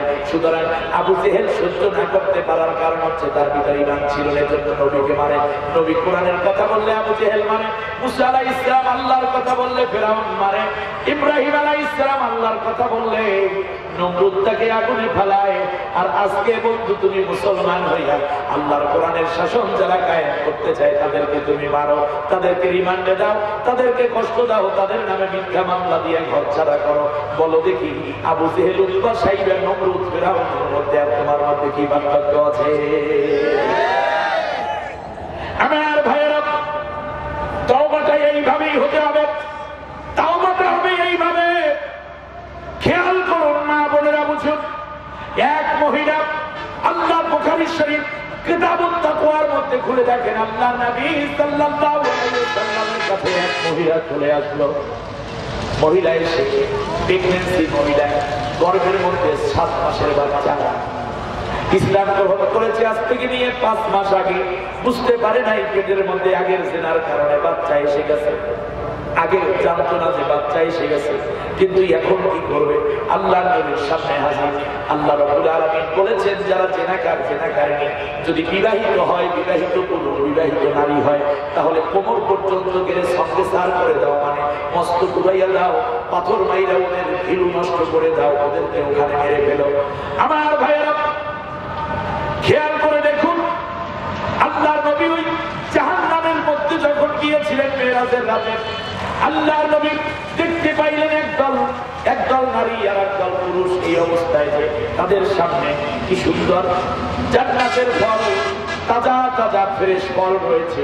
কিন্তু দেখা গেল ওই ফলগুলো এবং ওই গোস্তগুলো, ওই খাবারগুলো তারা না খাইয়া বাসি পচা ফুস এবং পচা গোস্ত, দুর্গন্ধ, মাছি ভ্যান করে ভিতরে পোকা নড়াচড়া করে ওইগুলোরে ভক্ষণ করতেছে।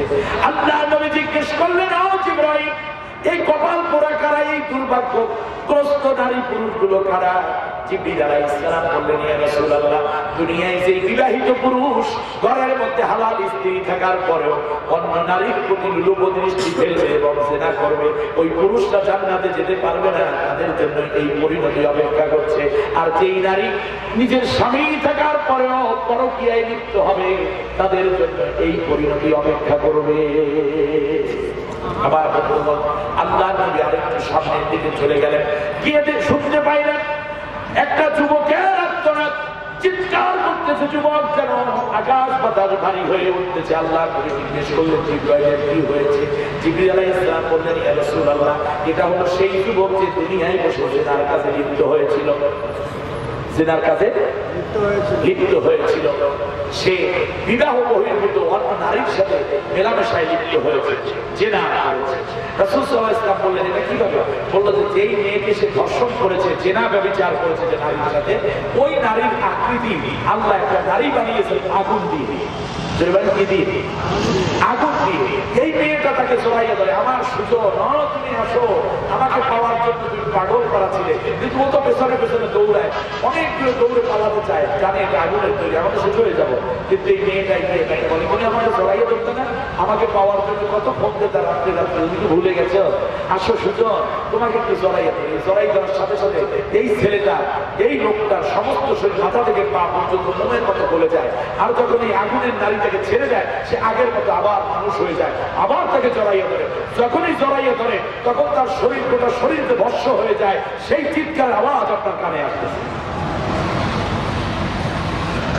আরেকটু সামনে গিয়ে আল্লাহর নবী শুনতে পাইলেন এক নারীর চিৎকার। জিজ্ঞেস করলেন, জিবরাইল, কার সন্তান এমন করে চিৎকার করতেছে? জিবরিল আলাইহিস সালাম বললেন, হলো নারী, যেই পুরুষের সাথে সে জেনা ব্যভিচারে লিপ্ত হয়েছে, ক্লাসমেট, কলেজের বন্ধু, ইউনিভার্সিটির বন্ধু, মহল্লার ছেলে কিংবা ব্যবসায়িক পার্টনার অথবা চাকরি একত্রে করত, জেনার ফাঁকে তারা জেনা করে নিত।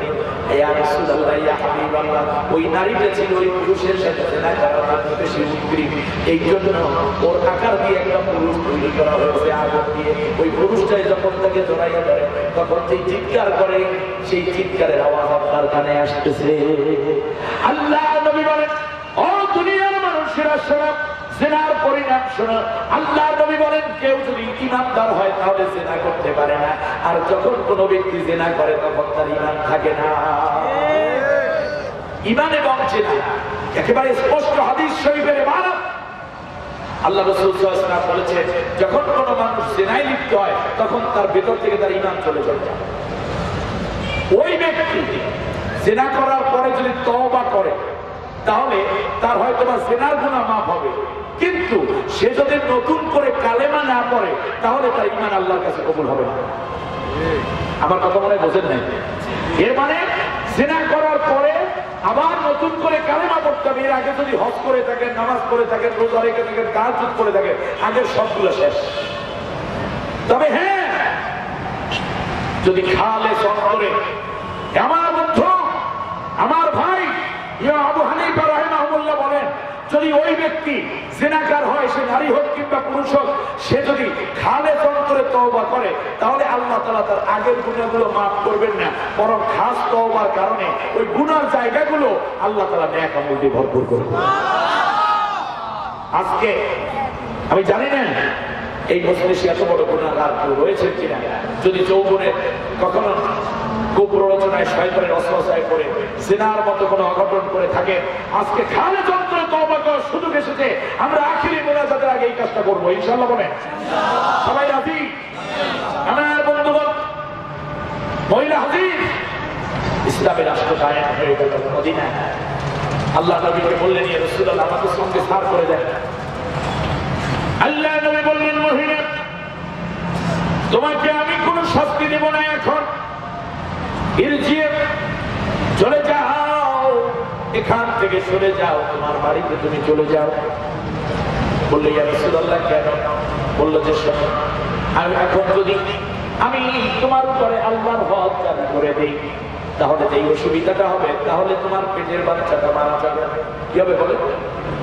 বাচ্চা তো কোনো অপরাধ করে নাই, আমি তোমাকে মারতে গিয়ে যদি তোমার বাচ্চাও মেরে ফেলি, কাল কিয়ামতের ময়দানে শিশু বাচ্চাটি আমি আল্লাহ রাব্বুল আলামিনের আদালতে আমি মুহাম্মদুর রাসূলুল্লাহর বিরুদ্ধে মামলা দায়ের করবে। খেয়াল করেছেন? খেয়াল করেছেন? তাহলে কি করবো? আল্লাহ নবী বললেন, তুমি প্রসব হয়ে যাবে, বাচ্চা যখন প্রসব হয়ে যাবে, দুনিয়ায় চলে আসবে, তারপরে তুমি এসো। দেখেন, মৃত্যুদণ্ড নিজেরটা নিজে নিচ্ছে, তার কারণ তিনি জানেন। খেয়াল করেন, হ্যাঁ নারায়ণগঞ্জবাসী বুঝুন, তাকওয়া কাকে বলে, ঈমান কাকে বলে।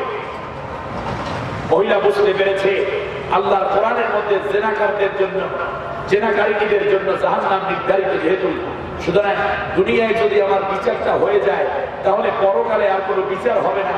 জিনার কারণে আমি আর জাহান্নামে যাচ্ছি না, কারণ দুনিয়ায় আল্লাহর আইনে বিচার হয়ে গেছে। আমার রাষ্ট্র যদি আল্লাহর কোরআন দিয়ে চলে, আমার দেশের আইন আদালত, তো সবচেয়ে বেশি লাভবান হবে এই যে পরকালে আমাদের অনেক বিচারই হবে না। তার কারণ দুনিয়ায় আল্লাহর কোরআন দিয়ে বিচার হয়ে গেছে, পরকালে তো আল্লাহ দ্বিতীয়বার আবার বিচার করবে, কারণ কোরআনের বিচারও তো আল্লাহরই বিচার।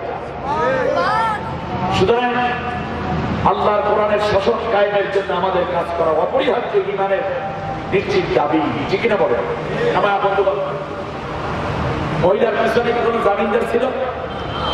মহিলাকে নবী ছেড়ে দিয়েছে, বাচ্চা প্রসব হয়ে গেছে, মৃত্যুদণ্ড প্রাপ্ত আসামি আল্লাহ নবীর সামনে দ্বিতীয়বার হাজির।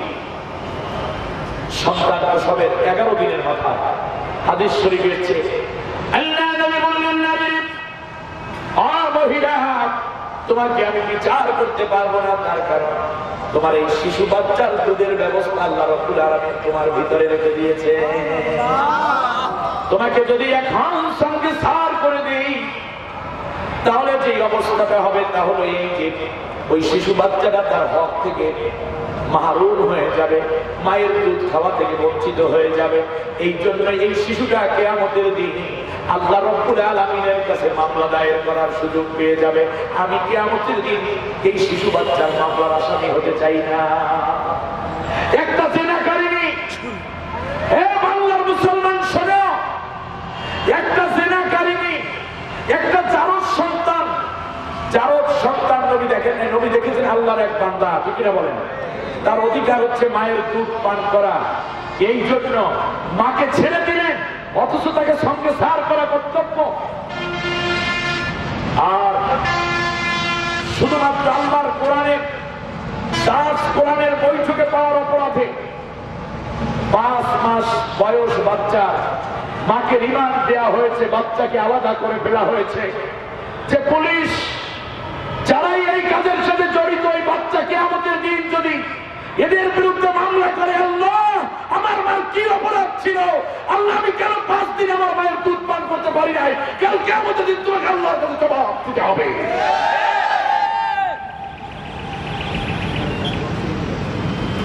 আল্লাহকে ভয় করো, আল্লাহকে ভয় করো। দোষীকে ধরো, নির্দোষকে ধরো না। আমি জামালউদ্দিন দোষী হলে ধরো, কিন্তু নির্দোষ জামালউদ্দিনকে ধরো না, তাহলে আল্লাহর কাছে তোমার খারাপ হতে হবে, ঠিক না বলেন? বন্ধুগণ, রাসূল সাল্লাল্লাহু আলাইহি ওয়াসাল্লামের কাছে মহিলা আসার পরে নবী বলে দিলেন, না, এই বাচ্চা যেদিন বাইরের খাবার ধরবে সেই দিন আসা। 3 মাস পরে মহিলা খুব তাড়াতাড়ি করে এই বাচ্চাকে দুধ এর বাইরের খাবার দেওয়ার চেষ্টা করলো, নবীর সামনে হাজির।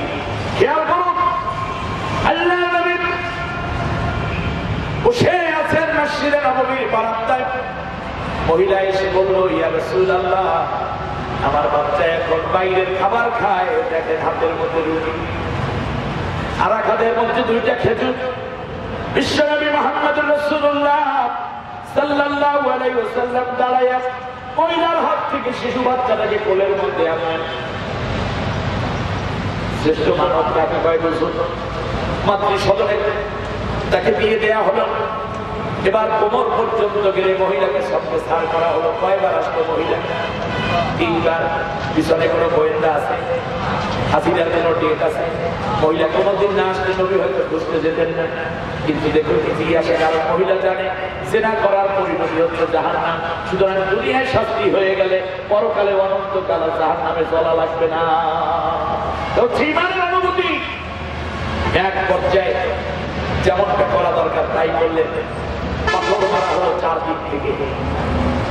দিক থেকে পাথর মেরে একটা পাথর হঠাৎ করে যখন মাথার মগজটা উড়িয়ে দিল, পাথরের ছোট্টকণা শহর অংশ এবং মগজের কিছু অংশ খালিদ বিন ওলীদের সাদা জামার মধ্যে লেগেছে।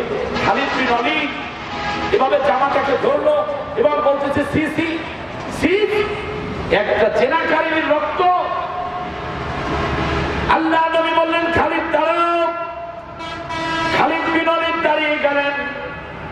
আল্লাহ নবী বললেন, খালিদ রে, তুমি এমন এক নারীকে ছিছি বলতেছো, তিরস্কার করছো, যেই নারীর পিছনে কোনো পুলিশ দিলাম না, গোয়েন্দা দিলাম না, যেই নারী নিজের গুনার প্রতিশোধ নেওয়ার জন্য অনুশোচিত হয়ে আমার কাছে 1 বার 2 বার নয় 3 বার এসেছে।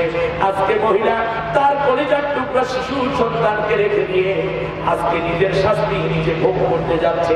সুতরাং একে তিরস্কার করো না, বরং খালিদ তুমি শোনো, আমি আজকে বলে দিতে পারি, এই মহিলা আপনাকে যত ভয় করেছে, এই মহিলা যত তওবা করেছে, তামাম মক্কা মদিনার মধ্যে যত গুনাহগার আছে সব গুনাহ মাফের জন্য এই মহিলার তওবা যদি ছড়িয়ে দেয়া হয়, তাহলে একজনের তওবা দিয়ে লক্ষ লক্ষ গুনাহগারের গুনাহ মাফ করা সম্ভব হয়ে যাবে। আমার বন্ধুগণ, তওবার মতো তওবা করব, আজকে আল্লাহর ওলি হয়ে যেতে পারবো, ঠিক না বলেন? আমি উদাত্ত আহ্বান জানাচ্ছি, হে নারায়ণগঞ্জবাসী, মাহফিল প্রতিদিন সমান হয় না। আজকে চলে আসো এই জান্নাতি পরিবেশে। যুবকরা কষ্ট করে করে মাহফিল সাজিয়েছে। আমার বন্ধুগণ, এ হচ্ছে তওবার টিকা। তওবা করলে কি হয়? আল্লাহ নবী বলেছেন, মান তাবা মিন যামবিহি কামান লা যামবা লাহু। যে ব্যক্তি গুনাহ থেকে তওবা করে এমন ভাবে আল্লাহ তাআলা তাকে মাফ করে দেন যেন তার কোনো গুনাহই নেই। আল্লাহ তাআলা বলছেন আরো বাড়াইয়া, আল্লাহ বলছেন আয়ুবাদদিলুস সাইয়্যাতু বিল হাসানাত। আল্লাহ রাব্বুল আলামিন বলেন যদি তওবা করে কোনো বান্দা বান্দি, সে বার্ধক্যে আসুক কিংবা যৌবন বয়সে আসুক, তাহলে আমি শুধু গুনাহই মাফ করে দিই না, বরং গুনার জায়গাটা আমি আল্লাহ নেক আমল দিয়ে ভরপুর করে দিই। আমার ভাইয়েরা, এই গোল্ডেন অপরচুনিটি, সোনালী সুযোগ কেউ হাতছাড়া করবে না। আমার ভাইয়েরা, আসুন আমরা তওবার জায়গায় আসি। এক ব্যক্তি জীবনে 99টা খুন করছে। এটা বোখারি শরীফ, এটাও বোখারি শরীফ, সহিহ হাদিস। 99টা খুন করছে। ডাকাতি, মদ, গাঁজা, জিনা, ব্যভিচার, এমন কোন গুনাহ নাই যা সে করে না। মানুষের মন আল্লাহ তাকে হেদায়েত দেন, ঠিক কিনা বলেন? হাজার গুনায় গুনাহগার এই পাপী মনের ভিতরে উঠে যায়, আহারে এই কাজগুলো তো করা ঠিক না, যদি মাপ পাওয়ার কোনো রাস্তা পাইতাম। সুবহানাল্লাহ, মাপ পাওয়ার যদি কোনো রাস্তা পাইতাম। বন্ধুর সাথে আলাপ করতেছে, তাই ভালো লাগলো, বললো যে দোস্ত চিন্তা করিস না, এ ব্যাপারে আমি তো কিছু জানি না, আমি তো ইসলাম মানি, কিন্তু ইসলামের জ্ঞান তো আমার কাছে নেই, চলে যাবে আলেমের কাছে। আলেমের কাছে যাওয়ার পর, হুজুরের কাছে যাওয়ার পর বললো যে হুজুর আমি হইলাম সেই কি জানো কালাকুড়ি, কিন্তু আমাদের সাথে মুরগি মিলন কুত্তা কি জানি করতেছে, গাল কাটা কি জানি, চোখখানা কি জানি, এইরকম হুজুরের নিজের বলতে কাপা শুরু হয়ে গেছে। কিন্তু দেখেছে হুজুরে দেখেছে পাগলায় আসতে একেবারে কি জড়সড়, হুজুরে এই জন্য একটু সাহস দেখতেছে পাগলার চোখের মধ্যে পানি, সন্ত্রাসীর চোখে পানি। কে কামদিস কে বলে হুজুর জীবনে এমন কোন অপরাধ নাই যা করি নাই, গুনাহ বলতে যা বোঝায় সব রাস্তায় গেছে।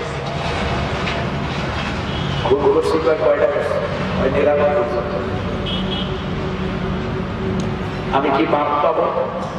আমার আল্লাহ কি আমাকে মাফ করবে? আমার আল্লাহ কি আমাকে ক্ষমা করবে?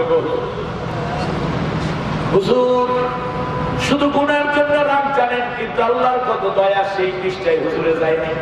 দেখি আল্লাহর রাগ বেশি না দয়া বেশি? আর কোনদিন তৌফিক হলে আল্লাহ দয়ার উপরে আলোচনা ইনশাআল্লাহ। ইমাম আমাদের আব্দুল কাদের জিলানী রাহিমাহুল্লাহ বড় পীর হিসাবে আপনাদের জানি, তিনি একটা 40 বছর পর্যন্ত আল্লাহ শুধু গজবের ওয়াজ করছে, আল্লাহ রাগের ওয়াজ করছে। 40 বছর ওয়াজ করার পরে মানে আল্লাহ রহমতের ওয়াজ করছে। কিসের ওয়াজ করছে? প্রথমে আল্লাহ ভয়ের ওয়াজ করছে, আল্লাহর গজবের ওয়াজ করছে। আল্লাহর গজবের ওয়াজ করতে করতে দেখা যায় ময়দানের মধ্যে 2-4 পাথর করে মারা যেত আর আলোচনা শুনে। এক পর্যায়ে তিনি চিন্তা করলেন এখন আল্লাহর গজব বাদ দিয়ে আল্লাহর রহমতের ওয়াজ শুরু করবেন। 40 বছর পরে 3 দিন আল্লাহ রহমতের অবাধিত রহমতের ওয়াজ করা শুরু করছে। দেখে এখন লোকদের ইমান আপনাকে হালকা অসুবিধা হচ্ছে। 4র্থ দিন চিন্তা করলেন যে না এখন আবার আল্লাহ সেই গজবের ওয়াজ শুরু করবো, মানুষেরা বাসীরা ওয়াজ আছে, আল্লাহ নাজিরের ওয়াজ করবো, মনজিরের ওয়াজ করবো। যখনই 4র্থ দিনে এসে আল্লাহর গজবের ওয়াজ শুরু করেছে, আল্লাহ তাআলা ইলহাম করে বলেন আব্দুল কাদের জিলানী 40 বছর বসে আমার গজবের ওয়াজ শেষ হয় নাই, 3 দিনে কি আমার রহমত শেষ হয়ে গেছে? আল্লাহু আকবার। 3 দিনে কি আমার রহমত শেষ? আব্দুল কাদের জিলানী রাহিমাহুল্লাহ ওয়াজের ময়দান থেকে চলে গেলেন, সিজদায় পড়ে আল্লাহর ডাক দিয়ে কয় মালিক আমার কি আর স্বল্পতা আছে? আল্লাহ ডাক দিয়ে কয় শুনলে আব্দুল কাদের এখন থেকে আমার রহমতের ওয়াজ কর। পানি ছাড়া যেমন মাছ বাঁচে না, রহমত ছাড়া আমার কোনো বান্দা বাঁচে না। রহমত বন্ধুরা, যে কথা আমি বলছিলাম, তুমি কোনদিন মাপ পাবা না। তুমি বেটা যা হয়েছিস কোনদিন রক্ষা করবে। হুজুরের জনমের মতো গাদাই হয়েছে। ও চিন্তা করলো যদি মাফি না পাই তাহলে তোমার এটাই খেলাম। গল্প বলছে তলোয়ার বের করে মোটামুটি হুজুর সহই আল্লাহ হুজুর আপনাকে ওই আগের মতো করে দিলাম মাথা শেষ। এখন অনুভূতি বারবার তাকে তারা করে, আহারে আমি কি করলাম, কি করলেন। লোকটার কাছে গিয়ে বলে বন্ধুকে, বন্ধু আরো একটা খারাপ, ভালো করতে গিয়ে আর একটা খারাপ হয়ে গেছে। বলেছে কি হয়েছে? বললো যে বলো তুমি চিন্তা করো না, তুমি চলে যাও ওই হুজুরের কাছে। আর এক আলেমের কাছে হাজির হল। আলেমের কাছে হাজির হওয়ার পরে এইভাবে রওনা করেছে বাড়ি বাড়ি। কিছু দূর যাওয়ার পরে আস্তায় এসে তার যাত্রাকে বন্ধ করে ফেলেছে। ইন্না লিল্লাহি ওয়া ইন্না ইলাইহি রাজিউন। রূহটা রেখে আজরাইল চলে গেছে। জান্নাতের ফেরেশতারা আছে রূহ নিতে, জাহান্নামের ফেরেশতারাও আছে রূহ নিতে। জান্নাতের ফেরেশতারা জাহান্নামের ফেরেশতারা ঝগড়া করছে। জাহান্নামের ফেরেশতারা রূহটা ধরছে, জান্নাতের ফেরেশতারা হলো বলে রূহ রাখ। কি রূহ ধরছে এই রূহ আমরা নেব। বলে যে মাথা ঠিক আছে, সারা জীবন গুনাহ করে করে শেষ করে দিয়েছি। বললো যে না, এই লোকটা তো তওবা করার জন্য, রহমত পাওয়ার জন্য রওনা করছে। সুবহানাল্লাহ বলতে চায় না। জাহান্নামের ফেরেশতারা বলে মাত্র রওনা করেছি কিন্তু পৌঁছাইতেও পারেনি, তওবাও করতে পারেনি। বলে আহারে অন্তরের ভিতর যদি অনুশোচনাই শুরু না হইতো তাহলে তো আর রওনাই করতো না। সুতরাং ইন্নামাল আমালু বিন্নিয়াতের উপরে ভিত্তি করে এই ব্যক্তিকে জান্নাতে নিয়ে যাব, তোরা পাবি না, আমরা রূহ নিয়ে যাব। দুই দলের ফেরেশতারা ঝগড়া শুরু করছে। ঝগড়া মিট করার জন্য ফেরেশতাদের সর্দার জিবরিল আলাইহিস সালামকে আল্লাহ রাব্বুল আলামিন পাঠাইয়া দিলেন। জিবরিল এসে বললেন ঝগড়া করবি না, আমি শুনেছি তোদের কথা। বললো যে কত দেখি বস এখন কি করা যায় বলে। বললো যে কাজ কর, এর বাড়ি থেকে যেই বাড়িতে রওনা করেছে হুজুরের বাড়ি কত দূর, আলেমের বাড়িতে কত দূর। বললো 2 মাইল। বলে 2 মাইলের মধ্যবর্তী করতে হবে। বলে 1 মাইল। বলে বাপরে, এর বাড়ি থেকে ওই বাড়ি পর্যন্ত প্রথমে মাইলটা তার মাঝখানটা দেখ, মাঝখানে যদি এই মাঝখানে রেখা দিবি, ঠিক মিডল মধ্যবর্তী জায়গায় রেখা দিবি, এই রেখা যদি বাড়ির দিকে বেশি থাকে এই লাশটা, তাহলে মনে করবি জাহান্নামের ফেরেশতারা রূহ বাবা। আর যদি দেখো মধ্যবর্তী রেখা অতিক্রম করে হুজুরের বাড়ির দিকে বেশি আগাইয়ে গেছে, তাহলে এই ব্যক্তি রূহ পাবে জান্নাতের ফেরেশতারা। মাপ দিল, মাপ দিয়ে দেখতেছে আল্লাহর কুদরত, আল্লাহর কুদরত। এই ব্যক্তির লাশটা পড়ে আছে অর্ধেক চিহ্ন থেকে এক বিগত মাত্র সামনে পড়ে আছে লাশটা। জান্নাতের ফেরেশতারা আনন্দ করে রূহটা নিয়ে গেল জান্নাতের দিকে। আমার ভাইরা, কোনদিন নসিব খুলে যায় আমরা কেউ জানি না, ঠিক কিনা বলেন? তবে আল্লাহ রাব্বুল আলামিন বলেন ওই ব্যক্তিদের তওবা কবুল হবে না যখন সে জানে এটা গুনাহ, কিন্তু এরপরেও বলে একবার তওবা করে আর একবার গুনাহ করে, একবার গুনাহ করে আবার তওবা করে, আবার গুনাহ করে আবার তওবা করে। এমনকি এই ব্যক্তির তওবা কতদিন কবুল হবে না? ফায়ামুতু আলাল কুফার, এই ব্যক্তি কাফের অবস্থায় মারা যাবে। অর্থাৎ একবার তওবা করে ইস্তেকামত থাকতে হবে যে আল্লাহ গো এই গুনাহ করব না মানে করবই না। আমার তওবার ক্ষেত্রে আমার বাংলায় একটা স্লোগান আছে, সেটা হচ্ছে নেক কাজ ছাড়বো না। বলেন সবাই, বলেন নেক কাজ ছাড়বো না, গুনার কাজ করবো না। এই চিন্তা করতে পারবেন সবাই? নেক কাজ ছাড়বো না, গুনার কাজ করবো না। এ হলো তওবা, সূরা তওবার শানে নজুল। আরেকটা তওবার কাহিনী আল্লাহ রাব্বুল আলামিন এই জায়গাটায় বলেছেন 118 নম্বর আয়াতের মধ্যে কি, সেটা হচ্ছে তবুকের যুদ্ধ। যুদ্ধটা কোনটা বলে? তবুকের যুদ্ধ। আমার দিকে তাকান, আমার দিকে তাকান, সুন্দর করে। তবুকের যুদ্ধ, যুদ্ধের সেনাপতিত্বের দায়িত্ব রাসূল সাল্লাল্লাহু আলাইহি ওয়াসাল্লাম নিজের হাতে। যুদ্ধ মানে কি? শত্রুপক্ষের সাথে কোলাকুলি করা নাকি? হ্যাঁ, কোলাকুলি করা, খেজুর বিনিময় করা নাকি? যুদ্ধ মানে হচ্ছে ফায়াতুলুনা ওয়া ইউকতালুন, মারে এবং মরে। যুদ্ধ যদি বাজে তাহলে আগে মরবেন না, আগে কি মারার কথা আগে আল্লাহ বলছে, আগে দিয়ে লইগুলো গেলাম, ঠিক এটা বলে। আমার বন্ধুগণ, আল্লাহ সুবহানাহু ওয়া তাআলা নবীকে যুদ্ধের জন্য পাঠিয়েছেন কি রাষ্ট্র জয়ের জন্য নাকি ইসলাম জয়ের জন্য? ইসলাম বিজয়ের জন্য। আল্লাহ নবী সাল্লাল্লাহু আলাইহি ওয়াসাল্লাম নিজের জীবনে 36টা যুদ্ধের নেতৃত্ব দিয়েছে, সেনাপতিত্বের দায়িত্ব পালন করেছে। 63টা যুদ্ধ হয়েছে তার জীবদ্দশার মধ্যে, বাকিগুলো সারিয়া, এগুলো ছিল গাজওয়াত। সুবহানাল্লাহ, কষ্ট হচ্ছে আপনাদের? যুদ্ধে রওনা করলেন 30,000 সৈন্য। এর মধ্যে আবু বকর আছে, ওমর আছে, ওসমান আছে, তালহা আছে, জুবাইর আছে, খাব্বাব আছে, খুবাইব আছে, বেলাল আছে, আরাব আছে। সুবহানাল্লাহ বলতে চায় না? আর ওইদিকে হলো 1.5 লক্ষ, 1,50,000। কেনই তওবা নাযিল, খেয়াল করেন নাই মনে? এই যুদ্ধে 1 মাস পর্যন্ত আল্লাহ নবী একদিকে, কাফেররা আরেকদিকে, কিন্তু 1 মাস পর্যন্ত তারা আক্রমণ করে মুসলমানদেরকে কোনো ঘায়েল করতে পারে নাই। নবী নিজে আক্রমণ করেনি, যা আসে মোকাবেলা হয়, একটু টুকটাক যুদ্ধ। এক পর্যায়ে দেখা গেল 1 মাসের মাথায় গিয়ে হঠাৎ করে আল্লাহর কুদরত, প্রচন্ড ঘূর্ণিঝড় এবং ঠান্ডা বাতাস, প্রচন্ড বিজলি চমকানো, এবং তার সাথে রয়েছে বিদ্যুৎ চমকানোর সাথে সাথে রয়েছে বৃষ্টি। আরবের বৃষ্টি মানে হচ্ছে ঠান্ডা এবং শীত পড়তেছে সাথে। আল্লাহ নবীর তাবু এই জায়গায়, আর হয়তো রূপায়ণের গেটে হচ্ছে কাফেরের তাবু। এখান থেকে এতটুকু মাত্র দূরে, ওখানে সব তছনছ হয়ে গেছে, এখানে কিন্তু বাতাসও লাগে না। হেফাজত করেন কে?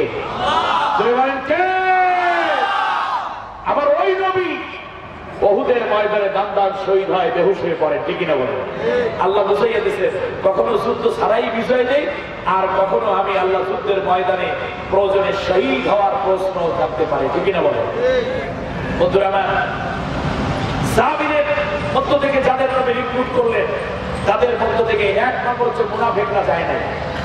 যুদ্ধের ময়দানে আল্লাহ নবীর জীবদ্দশায় আল্লাহ দ্বীন কায়েমের জন্য যারা ময়দানে যাইতো না, তারাই মুনাফিক, ঠিক না বলো?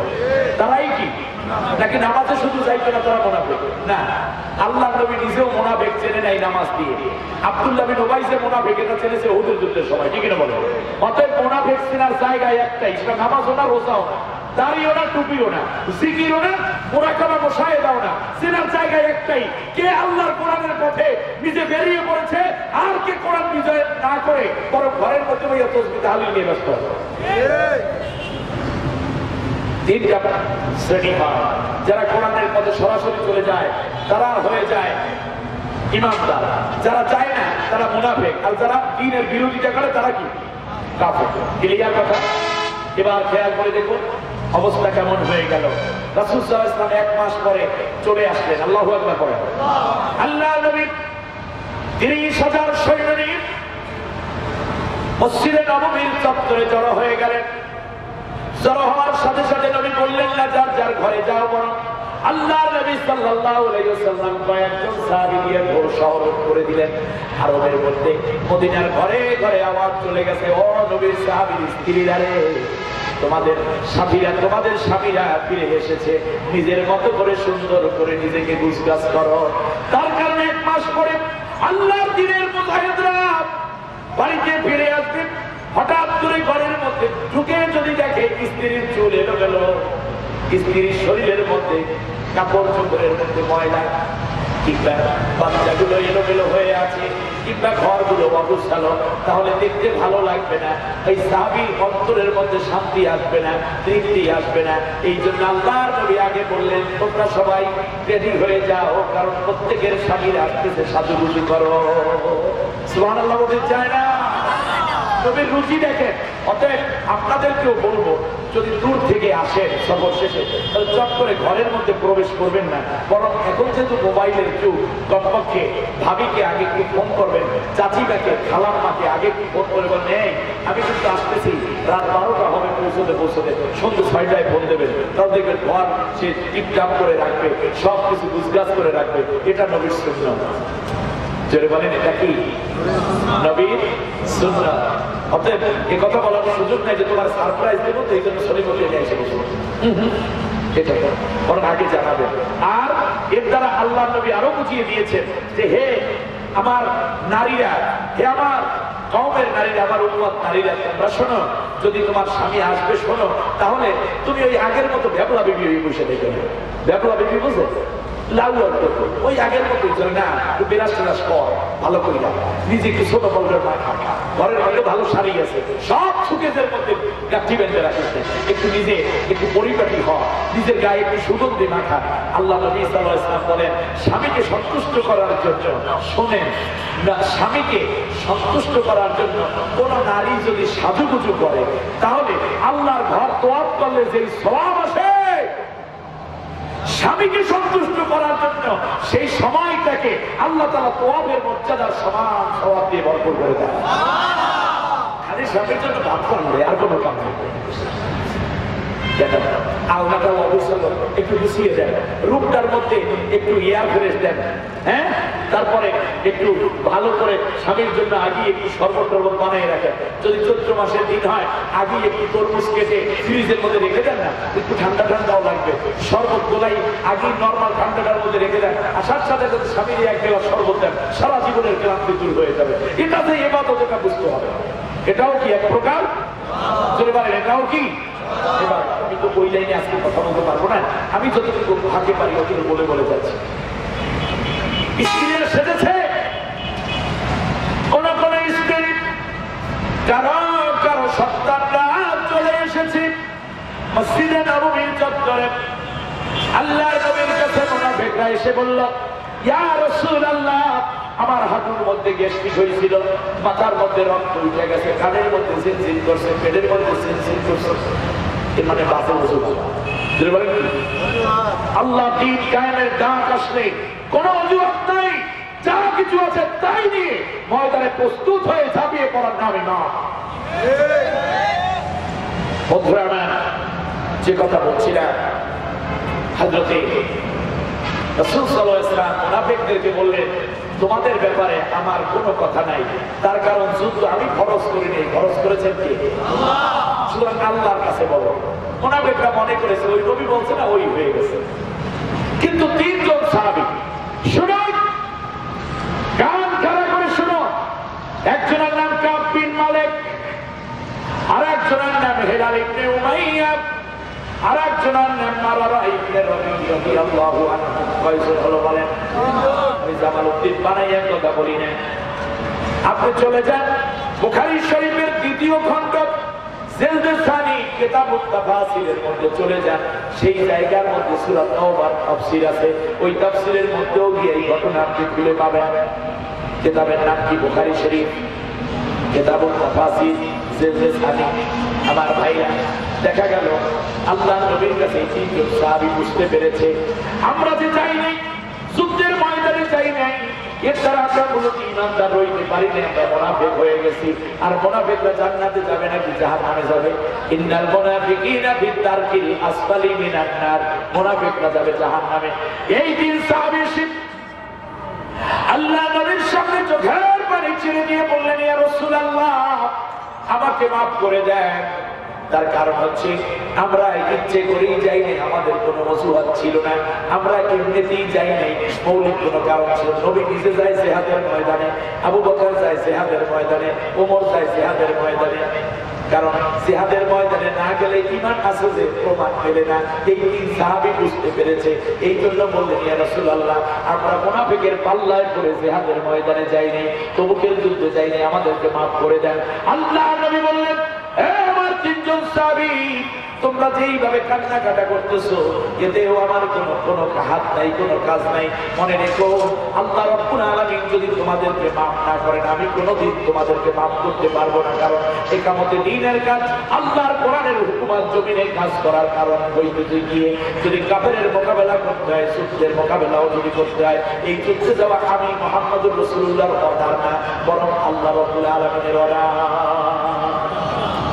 খেয়াল করেছেন, আমাদের দেশে অনেকে মনে করেছে যে সুবহানাল্লাহ আলহামদুলিল্লাহ বললেই মোটামুটি বেশি চলে যাবে। তাহলে আল্লাহ নবী সুবহানাল্লাহ কে ভালো বলে?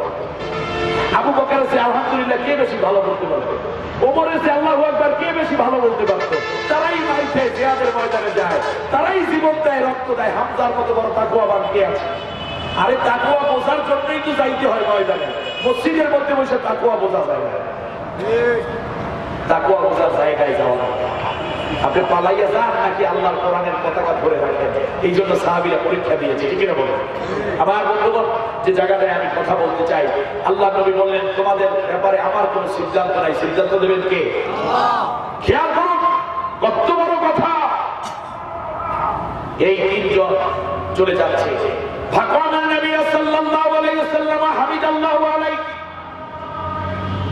আল্লাহ নবী দাঁড়িয়ে গেলেন, খুতবা দান করলেন সাহাবীদের উদ্দেশ্যে, আল্লাহর প্রশংসা করলেন, নবীর নিজের উপর দরুদ পড়ে এবার বললেন আমার সাহাবীরা শুনুন, এই তিনজন সাহাবীর সাথে এখন থেকে কথাবার্তা বলবা না, ওঠা বসা করবা না, লেনদেন করবা না।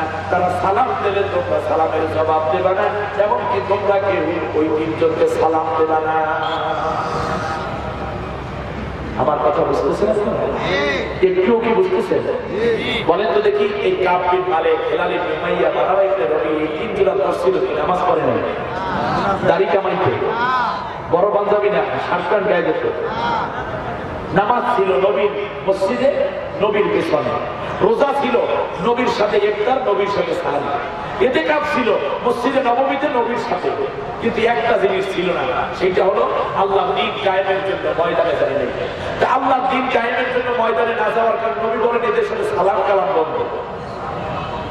আর আপনি তো দ্বীন কায়েম করেনি না, বরং যারা দ্বীন কায়েমের কাজ করে তাদেরকে আপনি পিটান, তাদেরকে গুলি করেন, তাদেরকে রিমান্ডে দেন, তাদের বিরুদ্ধে মিথ্যা মামলা দেন।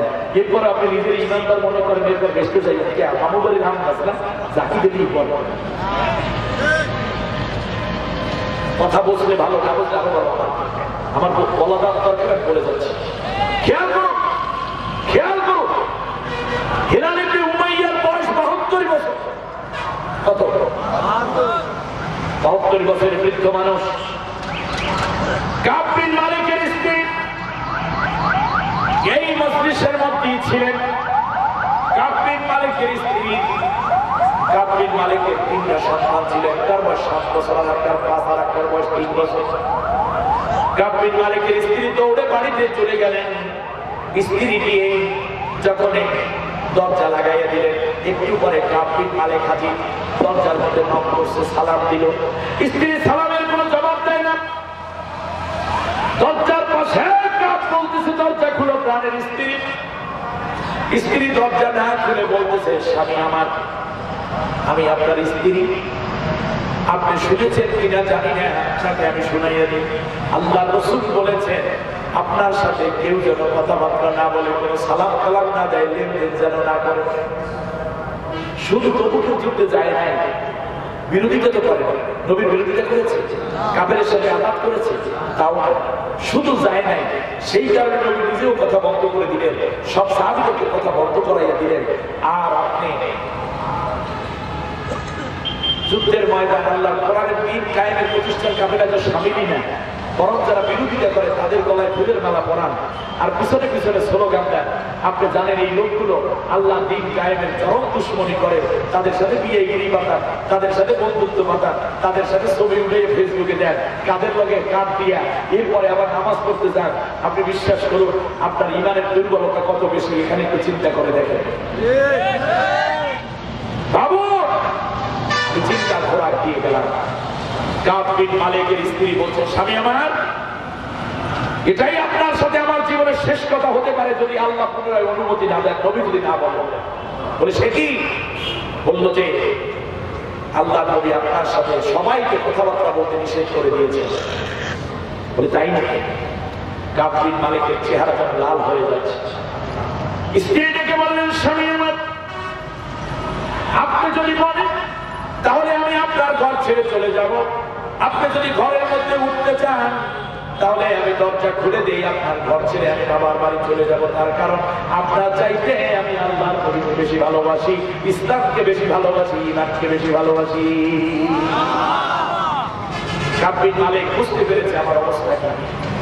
চলে যাচ্ছে অনক্ষণ দরজায় বাচ্চারা দেখবেন দরজায় খেলাধুলা করে না গ্রামের বাড়ির দরজায় মূল রাস্তার সড়কের পাশে খেলতেছে বাচ্চারা ছোট ছোট পাথর করে, যেমন আমাদের দেশে ছোট বাচ্চারা মার্বেল দিয়ে খেলে না, ওই রকম। বাবা যদি দূরে কোথাও যায় বাচ্চাদেরকে আদর করে কোলে নয় চুমা করে, বাচ্চারাও আদর করে। 3 বাচ্চাকে দেখতেছি খেলা করে, তাড়াতাড়ি ও এদিকে আয় এদিকে আয়, আমি অনেক দূরে অনেক দিনের জন্য চলে যাচ্ছি। বাচ্চাগুলো বাবার দিকে না এসে বরং ছোট্ট ছোট্ট পাথরের কণাগুলোকে পিছনের দিকে ভিক মেরে ফেলে দিয়ে সামনের দিকে দৌড়ায় আর বলে, আব্বু গো তোমার দিকে ফিরে তাকাবো না, কারণ আল্লাহ রাব্বুল আলামিন তোমাকে ভালোবাসে না। আব্বু গো আমাদেরকে ধরতে এসো না, কোনদিন তোমার কোলে উঠবো না যদি নবী পুনরায় অনুমতি না দেন। খেয়াল করেছে সন্তান বলছে, আপনি আপনার কোলে উঠবো না, আপনার কাছে আমরা যাবো না, কারণ আপনি আল্লাহর সন্তুষ্টির মধ্যে নাই, আপনি আল্লাহ রাব্বুল আলামিনের রহমতের বাইরে পড়ে গেছে। কেউ মনে করবেন না যে আল্লাহর কোরআনের কথা বলার কারণে আমার জেল হইল, ফাঁসি হইল, আমার ঠ্যাং গেল, হাত গেল, পাও গেল, আল্লাহ বুঝি আমার উপর অসন্তুষ্ট না, আল্লাহ সন্তুষ্ট বলেই আপনাকে কবুল করেছেন। আর কোন পাগলে যেন মনে না করে যে আমরা ইসলাম পালন করি, আমাদের কি সুন্দর, আমাদেরকে কম্বল দেয় মানুষেরা, আমাদেরকে আপেল দেয়, বেদানা দেয়, আমাদের পেট মোড়া হইতেছে, আর ওদের উপর মনে গজব করছে না। আবু হানিফা রাহিমাহুল্লাহ জেলের মধ্যে মরছে, মারতে মারতে তাকে বাদশা মনসুর মেরে ফেলেছে। ইমাম বুখারী রাহিমাহুল্লাহকে জেলের মধ্যে 20 রানে মারা হয়েছে। আমাদের 4 জন প্রধান খলিফার মধ্যে 3 জনকে শহীদ করা হয়েছে, 4 ইমামকে তো শহীদ করা হয়েছে। কেন? তারা কি অনেক গুনাহগার ছিল? তারা কি আল্লাহর পরহেজগার বান্দা ছিলেন না? এর মানে আল্লাহ দ্বীনের কথা বলতে গেলে এ পথে জীবন দেয়া লাগতে পারে, রক্ত যেতে পারে, হতে পারে জীবনের শেষ চূড়ান্ত রায়, হতে পারে কখনো পঙ্গুত্ব, হতে পারে দেশ ছাড়া হিজরত, কখনো যাওয়া লাগতে পারে জেলে। নবী এটা করেছেন, ঠিক কিনা বলেন? বরং এর দ্বারাই বোঝা যায় আমি সত্য পথে আছি, সত্য পথে আছি। আর যদি দেখেন যে আপনি ইসলামের কথা বলেন, কোরআনের কথা বলেন, আর আপনার কাছে কি সুন্দর আপেল নেওয়া, মনে করতে হবে আপনি আব্দুল্লাহ বিন উবাই। বন্ধুরা আমার, আমি যে কথা বলছিলাম, কাব বিন মালিক মসজিদে নববী থেকে 3 মাইল দূরে এক পাহাড়ের মধ্যে শুধু কাঁদতেছে, 50 দিন পর্যন্ত একটানা কেঁদেছে। সুবহানাল্লাহ বলতে চায় না? হিলাল ইবনে উমাইয়া বয়স বলছি কত? 72 ইয়ার্স ওল্ড, 72 বছর বয়স। উনি চিন্তা করে আমি হেঁটে দূরে যেতে পারবো না, নবীর অনুমতি নিয়ে থাকে নাই, শুধু পার্থক্যটাই মুনাফিকদের সাথে আলাপ করে থেকেছে। আমার বন্ধুগণ, হিলাল ইবনে উমাইয়া বড় একটা রশি নিয়েছে, রশি দিনে দড়ি, এই দড়ি নিয়ে আল্লাহ নবীর ঘরের কাছে মসজিদে নববীতে আল্লাহ মা আয়েশা সিদ্দিকা রাদিয়াল্লাহু তাআলা আনহার ঘরের পাশে রিয়াজুল জান্নার মধ্যে যতগুলো খুঁটি, তার মধ্যে একটা খুঁটির সাথে নিজের বাঁধছে সতর্ক করে, পা থেকে নিয়ে গলা পর্যন্ত শক্ত করে বেঁধে ফেলল। আহারে, এত বড় রাগ, এত বড় ঘৃণা নিজের উপরে, এত শক্ত কইরা বাবা রক্ত চলাচল করতে পারে না, কষ্ট খুলে যায় 2 পাশে। শুনতেছেন আমার কথা? হাদিস শরীফে এসেছে, এত শক্ত করে বাঁধত যে একবার বেঁধেছে সেখানে চিহ্ন পড়ে আছে, রক্ত জমা হয়ে আছে, ওইটার উপর দিয়ে আবার দ্বিতীয়বার যখন বাঁধতে যাইতো তখন চামড়া উঠে যাইতো, ওই কারণে ওই জায়গায় ইনফেকশন হয়ে গেছে, পেকে গেছে, পুজ হয়ে গেছে। আবার ওইটার উপর দিয়ে যখন বাঁধত, পুজের সাথে রক্ত বেরোতে থাকতো। আর নামাজের রক্ত যখন হতো তখন একটা নাতি ছিল, ওই এসে রশিটা খুলে দিত। হিলাল ইবনে উমাইয়া বলতেছেন, মসজিদে নববীতে যখন বিলাল আযান দিত, আমি তখন আমার নাতিটাকে ডাকতাম, ওইটা রশি খুলে দিত। আমি বিলালকে আযান দিতাম, বিলাল জবাব দিত না, কারণ নবী নিষেধ করেছেন। আবু বকর, ওমর, ওসমান, তালহা, জুবাইর, খাব্বাব, খুবাইব, বিলাল, আরাব এরা যখন মসজিদে প্রবেশ করত আমি সালাম দিতাম, কিন্তু তারা জবাব দিত না। আল্লাহু আকবার। এমনকি আল্লাহর নবী যখন প্রবেশ করতেন তখন আমি আল্লাহর নবীকে সালাম দিতাম, আল্লাহর নবী জবাব না দিয়ে মুখ ভার করে তিনি দাঁড়াই থাকতেন নামাজের জায়গায়। আমি নামাজ শেষ করতাম, মনের কষ্টে যেন জীবনটা শেষ হয়ে যাওয়ার উপক্রম। 50 দিন পর্যন্ত এইভাবে গেল। মারা ইবনে রবিয়ারও অবস্থায় 50 দিন পরে আল্লাহ রাব্বুল আলামিন আয়াত নাযিল করলেন, আলাস সালাসাতিল্লাযীনা কুল্লিফু হাত্তা ইযা ضاقت عليهم الأرض بما رحبت وضاقت عليهم أنفسهم وظنوا أن لا ملجأ من الله إلا إليه ثم تاب عليهم ليتوبوا إن الله هو التواب الرحيم. আল্লাহু আকবার। আল্লাহ রাব্বুল আলামিন বলেন ওই 50 দিন পরে আমি এই আয়াত নাযিল করলেন। আল্লাহ রাব্বুল আলামিন বলেন এই তিনজনকে মাফ করে দিলাম। আল্লাহু আকবার। অপরাধ ছিল কি? নামাজ পড়ে নাই, রোজা রাখে নাই, কি কোনো খুন করেছে? তারা জেনা করেছে? নাউজুবিল্লাহ। ছোট জামা ছিল গায়ে, দাড়ি ছিল না মুখে? কোনো অপরাধ ছিল না। অপরাধ ছিল একটাই, সেটা কি? আল্লাহ দ্বীনের জন্য ময়দানে হাজির হয়। আমরা মনে করি কি আমরা নামাজ পড়া শুধু ফরজ জানি, কিন্তু এই নামাজও কবুল হয় না যদি জিহাদের ময়দানে না যায়। কারণ আব্দুল্লাহ বিন উবাই নামাজ ছিল, রোজা ছিল, সব ছিল, কিছুই তো কবুল হইল না। তার কারণ সে জিহাদের ময়দানে একটাই অংশগ্রহণ। নামাজ রোজা কবুল হওয়ার জন্য আল্লাহ দ্বীন কায়েমের কাছে অংশগ্রহণ করতে হবে, নাকি দ্বীনের বিরোধিতা করবে? আমার বন্ধুগণ, আল্লাহ তাআলা বলেন যে তাদের জমিনটা ছোট হয়ে আসতেছিল। এরপরেই আল্লাহ তাআলা বলেন, ইয়া আইয়ুহাল্লাযীনা আমানুত্তাকুল্লাহ ওয়া কুনু মা'আস সাদিকিন। আল্লাহু আকবার। হে ঈমানদারেরা, আল্লাহকে ভয় করো এবং সাদিকিনদের সাথী হয়ে যাও। এর মানে আল্লাহ বুঝাইয়া দিলেন, হে তিনজন সাহাবী, তোরা ছিলি মুনাফিকের সাথী। মুনাফিকের সাথী না হয়ে এখন থেকে যারা আল্লাহর কোরআনের কথা বলে, আল্লাহর দ্বীনের কাজ করে, এই যে ছেলেরা কষ্ট করে মাহফিল সাজিয়েছে, ব্যবসায়ী ভাইয়া মাহফিল সাজিয়েছে, এরা আল্লাহর কোরআনের সাথী। ঠিক না বলে? এরা আল্লাহর কোরআনের কি? এদের যদি আল্লাহ কবুল না করতো তাহলে এখানে মমতাজের আইনে গান গাইতো। ঠিক না? এখানে ব্যাংক সঙ্গীত আয়োজন করতো। এরা আল্লাহর কোরআনের পরীক্ষিত বান্দা, আল্লাহ কবুল করেছেন। বলেন আমিন। আমার বন্ধুগণ, দিনদারদের সাথী হতে হবে, নেককারদের সাথী হতে হবে। শেষ পর্যন্ত এই তিনজনকে আল্লাহ মাফ করে দিলেন। সুবহানাল্লাহ। আল্লাহ নবী কাব বিন মালিকের বাড়িতে চলে গেলেন দৌড়ে গিয়ে স্ত্রীকে ডাক দিয়ে বলেন, হে কাব, তুমি কোথায়? কাবের স্ত্রী বলছেন, ইয়া রাসূলুল্লাহ, তিনি তো 50 দিন পর্যন্ত ওই পাহাড়ের মধ্যে বসে আল্লাহর শুধু কাঁদতেছেন। আল্লাহু আকবার। রাসূল সাল্লাল্লাহু আলাইহি ওয়াসাল্লাম কাবের হাত ধরে সিজদা থেকে উঠে বলেন, কাব, আল্লাহ তোমার ডাক শুনেছেন। সুবহানাল্লাহ। আমার বন্ধুগণ, আসুন না প্রথমে আমরা তওবা করব জীবনের সমস্ত গুনাহ থেকে। দাঁড়ানো ভাইরা বসে পড়েন, দাঁড়ানো ভাইরা বসে পড়ুন। এরপরে হচ্ছে আত-তাইবুন আল-আবিদুন। এরপর কি আল্লাহর ইবাদত করতে হবে। ঠিক আছে কিনা? আল-হামিদুন, প্রশংসা করব সবসময় কার? আল্লাহ। একটু খেয়েই বলবো আলহামদুলিল্লাহ। এরপরে একটু ব্যথা পেয়েছেন, ইন্না লিল্লাহ, কিন্তু একটু সুস্থ হয়েছেন, আলহামদুলিল্লাহ, আল্লাহ তুমি আমাকে সুস্থ করেছো। ঠিক না বলেন? আবার একটু কম হয়ে গেছে, মন খারাপ করবেন না। যতটুকু খেয়েছেন তা খেয়ে বলুন আলহামদুলিল্লাহ, আল্লাহ ভালোই খাওয়াইছে। আজকে আপনি, আমি, আমার বাচ্চা, আপনার স্ত্রী, আপনার স্ত্রী নিয়ে যতটুকু শান্তিতে আমার এই সুন্দর বাংলাদেশে আছি, বার্মার দিকে একটু তাকাই দেখেন।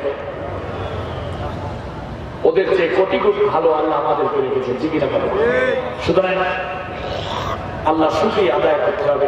আল্লাহ তুমি সন্তান দিয়েছে, স্ত্রী দিয়েছে, সংসার দিয়েছে। আল্লাহ দুনিয়ায় সব দিলেন, আখিরাতে যদি জান্নাত না দাও তাহলে এগুলোর মধ্যে কোনো মূল্য নাই। সেজন্য আসুন আজকে আমরা তওবা করব। রাস্তাঘাটে, দোকানঘাটে যে ভাইরা খুব তাড়াতাড়ি আসে, ময়দানের মধ্যে মুনাজাতের আদব হচ্ছে বসে মুনাজাত করা। আর আমরা কায়েম মনে রাখি আজকে আল্লাহ তাআলার কাছে খাস অন্তরে তওবা করব।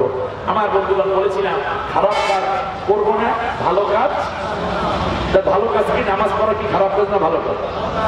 নামাজ পড়া ভালো কাজ, নামাজ তরক করা খারাপ কাজ। ঠিক আছে কিনা? সত্য বলা ভালো কাজ, মিথ্যা বলা খারাপ কাজ। সুতরাং সত্য বলবো, মিথ্যা বাদ দেব। এইরকম যতগুলো ন্যায় আমল আছে আমরা এগুলো করতে থাকবো। আসুন সকলে নামাজের সূরাতে বসে, নামাজের সূরাতে বসে আল্লাহ রাসূল সাল্লাল্লাহু আলাইহি ওয়াসাল্লাম আসহাবে আসমাইনদেরকে যেভাবে জামাতবদ্ধভাবে তওবার অ্যারেঞ্জমেন্ট করতে হতে পারে। আমাদের কারো জীবনের এটাই শেষ সুযোগ। হয়তো বা কাউকে শুনতে পারেন মাওলানা জামালউদ্দিন আর নাই, এটা হতে পারে, ঠিক কিনা বলেন? আমার বন্ধুগণ, আজ থেকে নিয়ে কয়দিন আগে আমার এক ভাইটা মারা গেছে। ভাইটা মানে আমার চাচাতো বোনের ছেলে। এই গাজীপুর রেলওয়েতে সবচেয়ে বড় ইঞ্জিনিয়ার ছিলেন, বাংলাদেশের 4জন বড় ইঞ্জিনিয়ার ছিলেন, তার মধ্যে একজন ছিল নিজামউদ্দিন না।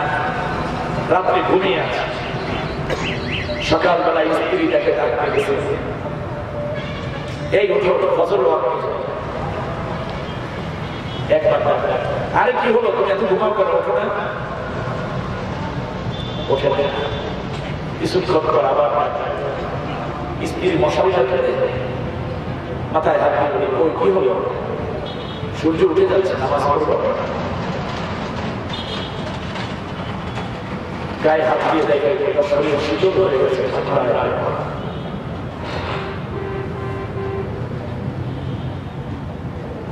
আল্লাহ বলে একটা ডাক দিল। একটা ছেলে, একটা দুইটা ছেলে ঢাকা ইউনিভার্সিটি একটা বই দৌড় দিয়ে চলে আসছে। আম্মু কি হয়েছে? বললো দেখ আল্লাহ কিছু হবে না। যারা যারা ঢাকা বাড়িতে নিয়ে আমার আপনার লাশ করতে নিরপেক্ষ খবর আসতে জানি না। দুনিয়ার সমস্ত মোহ, সমস্ত তাকবরি, সব ধরনের নিজের আবির্ভূত ইমানের ছুরি দিয়ে জমা দিয়ে আল্লাহ খাতির গোলাম হয়ে যায়। কোনো অহংকার নাই, মালিক জীবনে অনেক ভুল করেছে, আর করবো এটার নামই তওবা। ঠিক আছে? এরপরে আমরা সবাই বলি আউযু বিল্লাহি মিনাশ শাইতানির রাজীম, বিসমিল্লাহির রাহমানির রাহিম, আস্তাগফিরুল্লাহ রাব্বি মিন কুল্লি যামবি ওয়া আতুবু ইলাইহি লা হাওলা ওয়ালা কুওয়াতা ইল্লা বিল্লাহিল আলিয়্যিল আযীম। আল্লাহ, জোরে বলেন আল্লাহ। ও আল্লাহ, আমি তওবা করিতেছি গুনাহ কবিরা, সগীরা, শিরক, বিদআত, জানা ওয়া জানা, গোপনে প্রকাশ্যে, রাতে দিনে, ভুলে কিংবা ইচ্ছা, সমস্ত গুনাহ থেকে ও আল্লাহ, আমার আল্লাহ, তুমি আমার তওবা কবুল করো। আমার জীবনে সমস্ত গুনাহ মাফ করে দাও। হাক্কে লা ইলাহা ইল্লাল্লাহু মুহাম্মাদুর রাসূলুল্লাহ। আল্লাহ তাআলা ব্যতীত ইবাদতের উপযুক্ত, সিজদা পাওয়ার উপযুক্ত, মান্নত পাওয়ার উপযুক্ত আর কোন মাবুদ নাই। হযরত মুহাম্মদ সাল্লাল্লাহু আলাইহি ওয়াসাল্লাম আল্লাহ তাআলার রাসূল। আমার বন্ধুগণ, মা বোনেরা, নামাজের কায়দায় বসে যান। যারা প্যান্ডেলের মধ্যে আছেন, আমি শুনেছি আমার যুবক ভাইয়েরা মহিলাদের জন্য ভিন্ন প্যান্ডেল করেছে। আলহামদুলিল্লাহ, আমি ওদের জন্য দোয়া করি, আল্লাহ যেন ওদের জন্য জান্নাতের মধ্যে প্যান্ডেল করে দেন। করেন আমিন। দৌড়ে আসার সাথে সাথে যুবকরা পাগলের মতো দৌড়ে চলে গেছে। ওদেরকে দেখে আমার আরো ভালো লাগছে। এক একটা ছেলে মনে হয় যেন গোলাপ ফুলের মতো ফুটে আছে। এই ছেলেদের হাতে অস্ত্র থাকার কথা, গামছা থাকার কথা, তারা আজকে কোরআনের খাদেম হয়ে গেছে। সুবহানাল্লাহ বলেন। আমার বক্তব্য ওদের জন্য আপনাদের কাছে আমিও ব্যক্তিগতভাবে দোয়া চাচ্ছি, আর মাহফিলের জন্য দোয়া করছি আল্লাহর কাছে। বিশেষ করে আমি একটি ঘোষণা দিয়ে মোনাজাতে চলে যাব। মা বোনদেরকে বলতে চাই, আল্লাহ রাসূল বলেছেন যেই নারী আমার কাছে 4 টাকার জামিনদার হবে আমি মুহাম্মদুর রাসূলুল্লাহ তার জন্য বেহেশতের জামিনদার হয়ে যাব। সুবহানাল্লাহ। কত সহজ কথা। এক নম্বর, দৈনিক 5 ওয়াক্ত নামাজ যেই নারী পড়বে। দ্বিতীয়, রমজানের রোজা যেই নারী রাখবে। তৃতীয়, স্বামীর খেদমত, স্বামীর সন্তুষ্টি, স্বামীর মন খুশি যেই নারী করে রাখবে। চতুর্থ, যেই নারী পর্দা বসিদা মতো চলবে, জেনা ব্যভিচার করবে না, সতীত্ব দিয়ে চলবে, গায়ে মাথায় কাপড় পরবে, বাইরে গেলে বোরখা পরে যাবে, গায়ে মাথায় কাপড় দিয়ে চলবে, পর পুরুষকে নিজের দেহ দেখাবে না। এই 4 টাকার জামিনদার যেই নারী আমার কাছে হবে আমি মুহাম্মদুর রাসূলুল্লাহ তার জন্য বেহেশতের জামিনদার হয়ে যাব। সুবহানাল্লাহ। আমার বন্ধুগণ, মাহফিল কিছুক্ষণের মধ্যে শেষ হয়ে যাবে। কি নিয়ে গেলেন আজকের এই ফটোগ্রাফ মাহফিল? আমার মনে ভিডিও হয়েছে, বিষয় ভিত্তিক ক্যাসেট নিঃসন্দেহে বের হয়ে যাবে। তওবার গুরুত্ব তাৎপর্য হতে পারে, আরো কিছু নামে বিসমিল্লাহ ফজিলা এর উপরে আলোচনা যেতে পারে। আমার এক ছোট্ট ভাই চমৎকার করে ওইগুলো ধারণা করেছে। আমার মা বোনেরা এগুলো ইউটিউবে পেয়ে যাবেন। আজকের এই কথাগুলো প্রচার করবেন, আপনারাও আমাদের সাথে সবাই শামিল হতে পারেন। আল্লাহুম্মা আমিন, আল্লাহুম্মা আমিন। ربنا ظلمنا أنفسنا وإن لم تغفر لنا وترحمنا لنكونن من الخاسرين ربنا لا تزغ قلوبنا بعد إذ هديتنا وهب لنا من لدنك رحمة إنك أنت الوهاب رب العالمين ব্যস্ততর জীবন, সব কর্মব্যস্ততাকে পেছনে ফেলে ভুইভর কাজীপাড়া যুব সমাজ ও এলাকাবাসীর উদ্যোগে আয়োজিত 3 দিন ব্যাপী ঐতিহাসিক তাফসীরুল কোরআন মাহফিলের দ্বিতীয় দিবসে শত শত কোরআন পাগল বুক ভরা আশা আর চোখ ভরা পানি নিয়ে ভিক্ষুকের মতো তোমার আরশের দিকে হাতগুলো বাড়িয়েছি। জীবন করে যত গুনাহ করেছি আল্লাহ, কোরআনের বরকতে, নবীর মহব্বতে আমাদের চোখের পানির বিনিময়ে জিন্দেগির তামাম গুনাহ রাশি মাফ করে দাও। গুনার বোঝা মাথায় লইয়া দেশ বিদেশে ঘুরি, কোনদিন জানি আজরাইলের হাতে ধরা করি।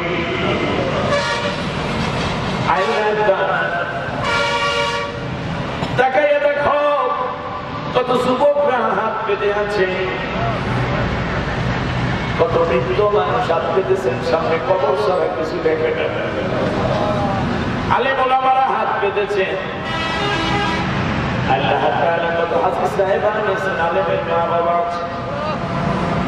রয়েছেন, হাফেজে কোরআন, নবীকে স্বপ্ন দেখা বান্দা বান্দিরাও হাত তুলেছে।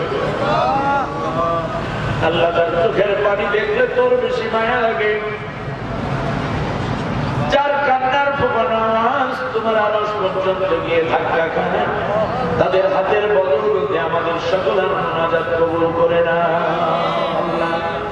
আল্লাহ সবার ডাকে সাড়া দিও, নীরবে থেকো না।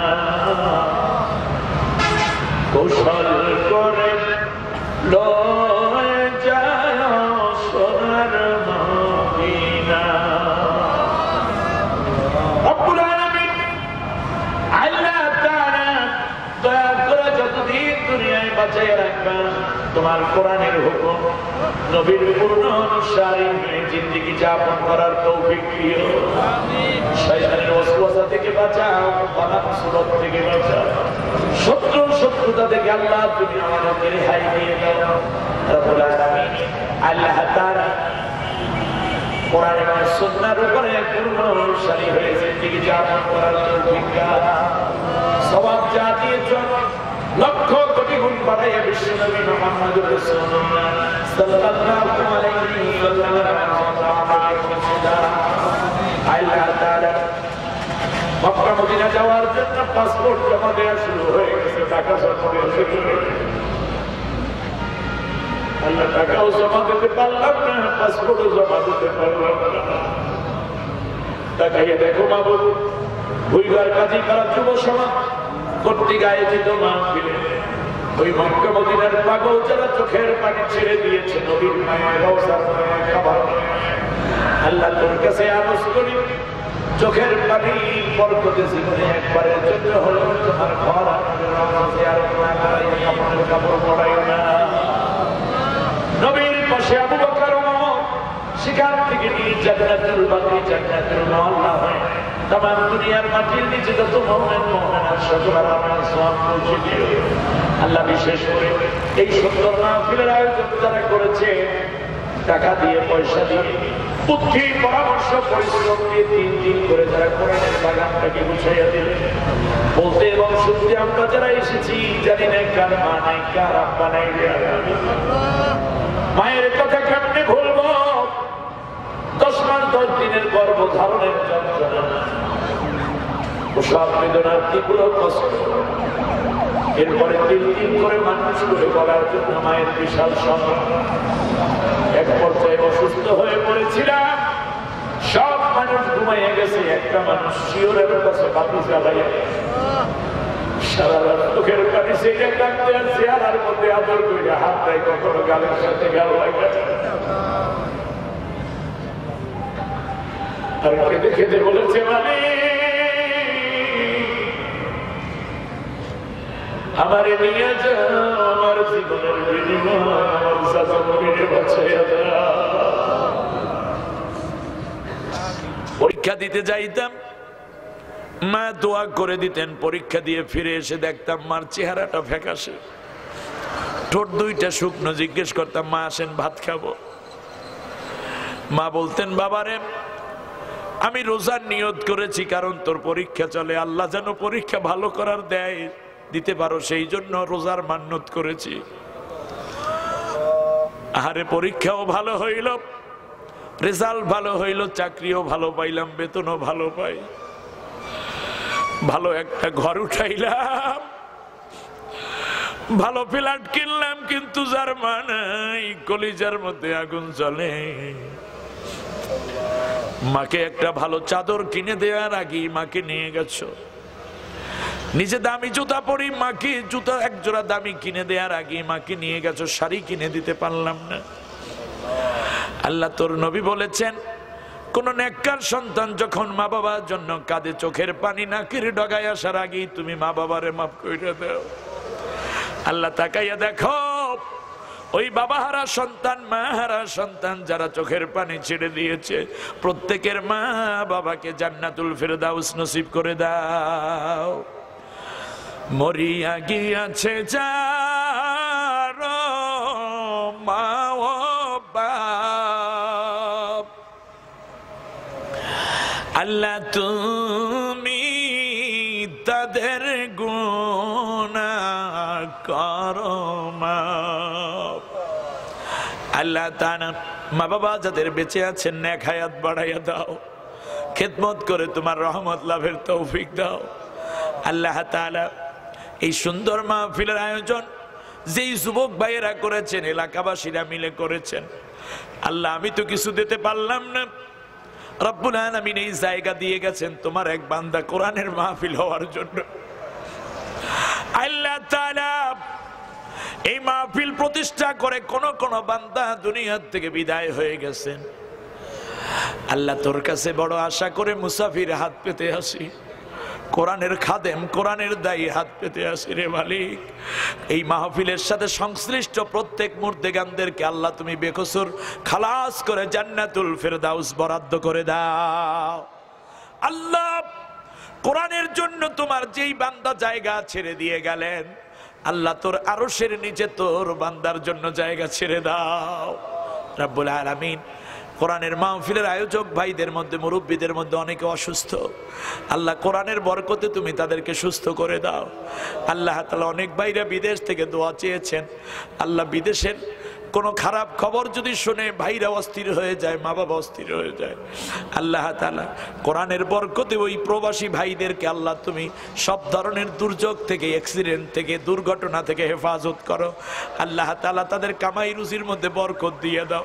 মা বাবা ভাই বোন সাইরা বিদেশে চলে গেছে, আল্লাহ তুমি তাদের জন্য আমানতদার, হামিম এবং নাসের হয়ে যাও রব্বুল আলামিন। অনেক ভাইয়েরা বিভিন্ন কারণে দোয়া চেয়েছেন, আল্লাহ কেউ মুরব্বীরা অনেক অসুস্থ, আল্লাহ তুমি সুস্থ করে দাও। বিশেষ করে রব্বুল আলামিন আল্লাহ তাআলা আবুল খায়ের ভাইয়ের আব্বু দুনিয়ার থেকে বিদায় হয়ে গেছে। খায়ের ভাই সহ আল্লাহ যেই ফ্যামিলিতে গেলাম, আলেমের জন্য কত আদর করে, কত মায়া করে। আল্লাহ নারায়ণগঞ্জের মানুষগুলো আলেম পাগল, দিনদার পাগল। আল্লাহ তাআলা তোমার নবীর ওয়ারিসদের পাগল। আল্লাহ তাআলা তোমার কাছে আরজ করি, আজকের এই আয়োজনের সাথে যারা সংশ্লিষ্ট, আল্লাহ তুমি সকলের গুনাহগুলো মাফ করে দাও। আল্লাহ ওরা গুনাহ করেছে, তওবা করে ফেলেছে, আল্লাহ 5 ওয়াক্ত নামাজ, রমজানের রোজা, এমন করে করে নেক কাজগুলো করার তৌফিক দাও। গুনাহ থেকে বাঁচার মজবুত ঈমান আমার ভাইদেরকে তুমি দান করে দাও।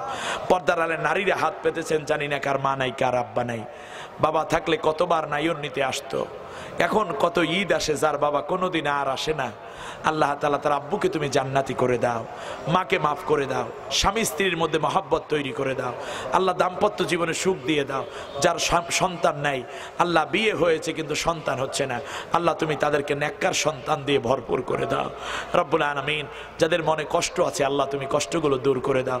আল্লাহ তোর কাছে একটা ফরিয়াদ, এই সুন্দর মাহফিলকে কিয়ামতের দিন সকলের নাজাতের জরিয়া করে দিও। আল্লাহ তাআলা এই মাহফিলকে কিয়ামত পর্যন্ত তুমি কায়েম দায়েম করে দাও। আগামীকালকে যে মেহমান আসবে, এসে দিনের হক কথাগুলো বলে এই জাতিকে সজাগ করার মতো আল্লাহ তাআলা বক্তব্য দানের মাধ্যমে ঈমানের পথে সকলকে অটুট থাকার মতো তৌফিক নসিব করে দিও। জানি না রব্বুল আলামিন এটাই জীবনের শেষ মাহফিল কিনা, শেষ মুনাজাত হয়ে গেল কিনা। মাইকে অ্যানাউন্স হয়ে যাবে, প্রতিবেশীরা এসে খাট থেকে লাশটা জমিনে শোয়াইয়ে রাখবে, চোখ দুটো বন্ধ করে দিবে, 2 মারি একত্রিত করে বেঁধে রাখবে কিছুক্ষণ, হাত পা সোজা করে দিবে, পরনের কাপড়গুলো খুলে একটা সাদা কাপড় দিয়ে, চাদর দিয়ে ঢেকে রাখবে। মসজিদের বারান্দার খাট বাসার সামনে হাজির হয়ে যাবে। কেউ বা বড়ই পাতা গরম পানিতে দিয়ে জনমের গোসলের আয়োজন করবে। কাফনের কাপড় আনার জন্য বাজারের দিকে দৌড়বে। কেউ খুন্তা কোদাল নিয়ে গায়ের মাপ দিয়ে কবর খননের কাছে হাত দিবে। সন্তানের আব্বু আব্বু বলে কপালে চুমু খাবে, গালের সাথে গাল লাগাইয়া কত ডাকবে, আর জবাব দেয়া যাবে না। আসলে অমন হাসায়া অমন জিতে হবে, কাদায়া হায়রে দম ফুড়াইলে রঙের জলসা যাইবে যে শেষ হইয়া। রব্বুল আলামিন হায়াতের জন্য কোনো আবদার করি না, কোরআনের কথা বলছি, কোরআনের পথে চলছি, এমন অবস্থায় শাহাদাতের মওত নসিব করে দিও। কিংবা নামাজের মধ্যে যখন সিজদায় পড়ে থাকবো, এমন অবস্থায় মালাকুল মওত পাঠাইও।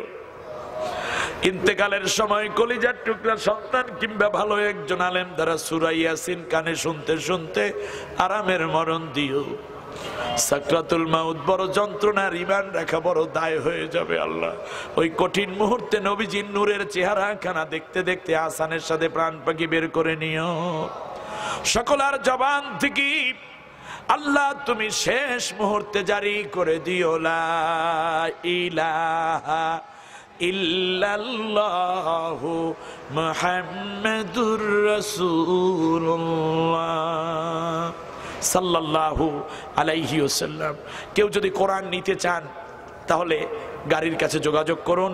আসসালামু আলাইকুম ওয়া রাহমাতুল্লাহি ওয়া বারাকাতুহু।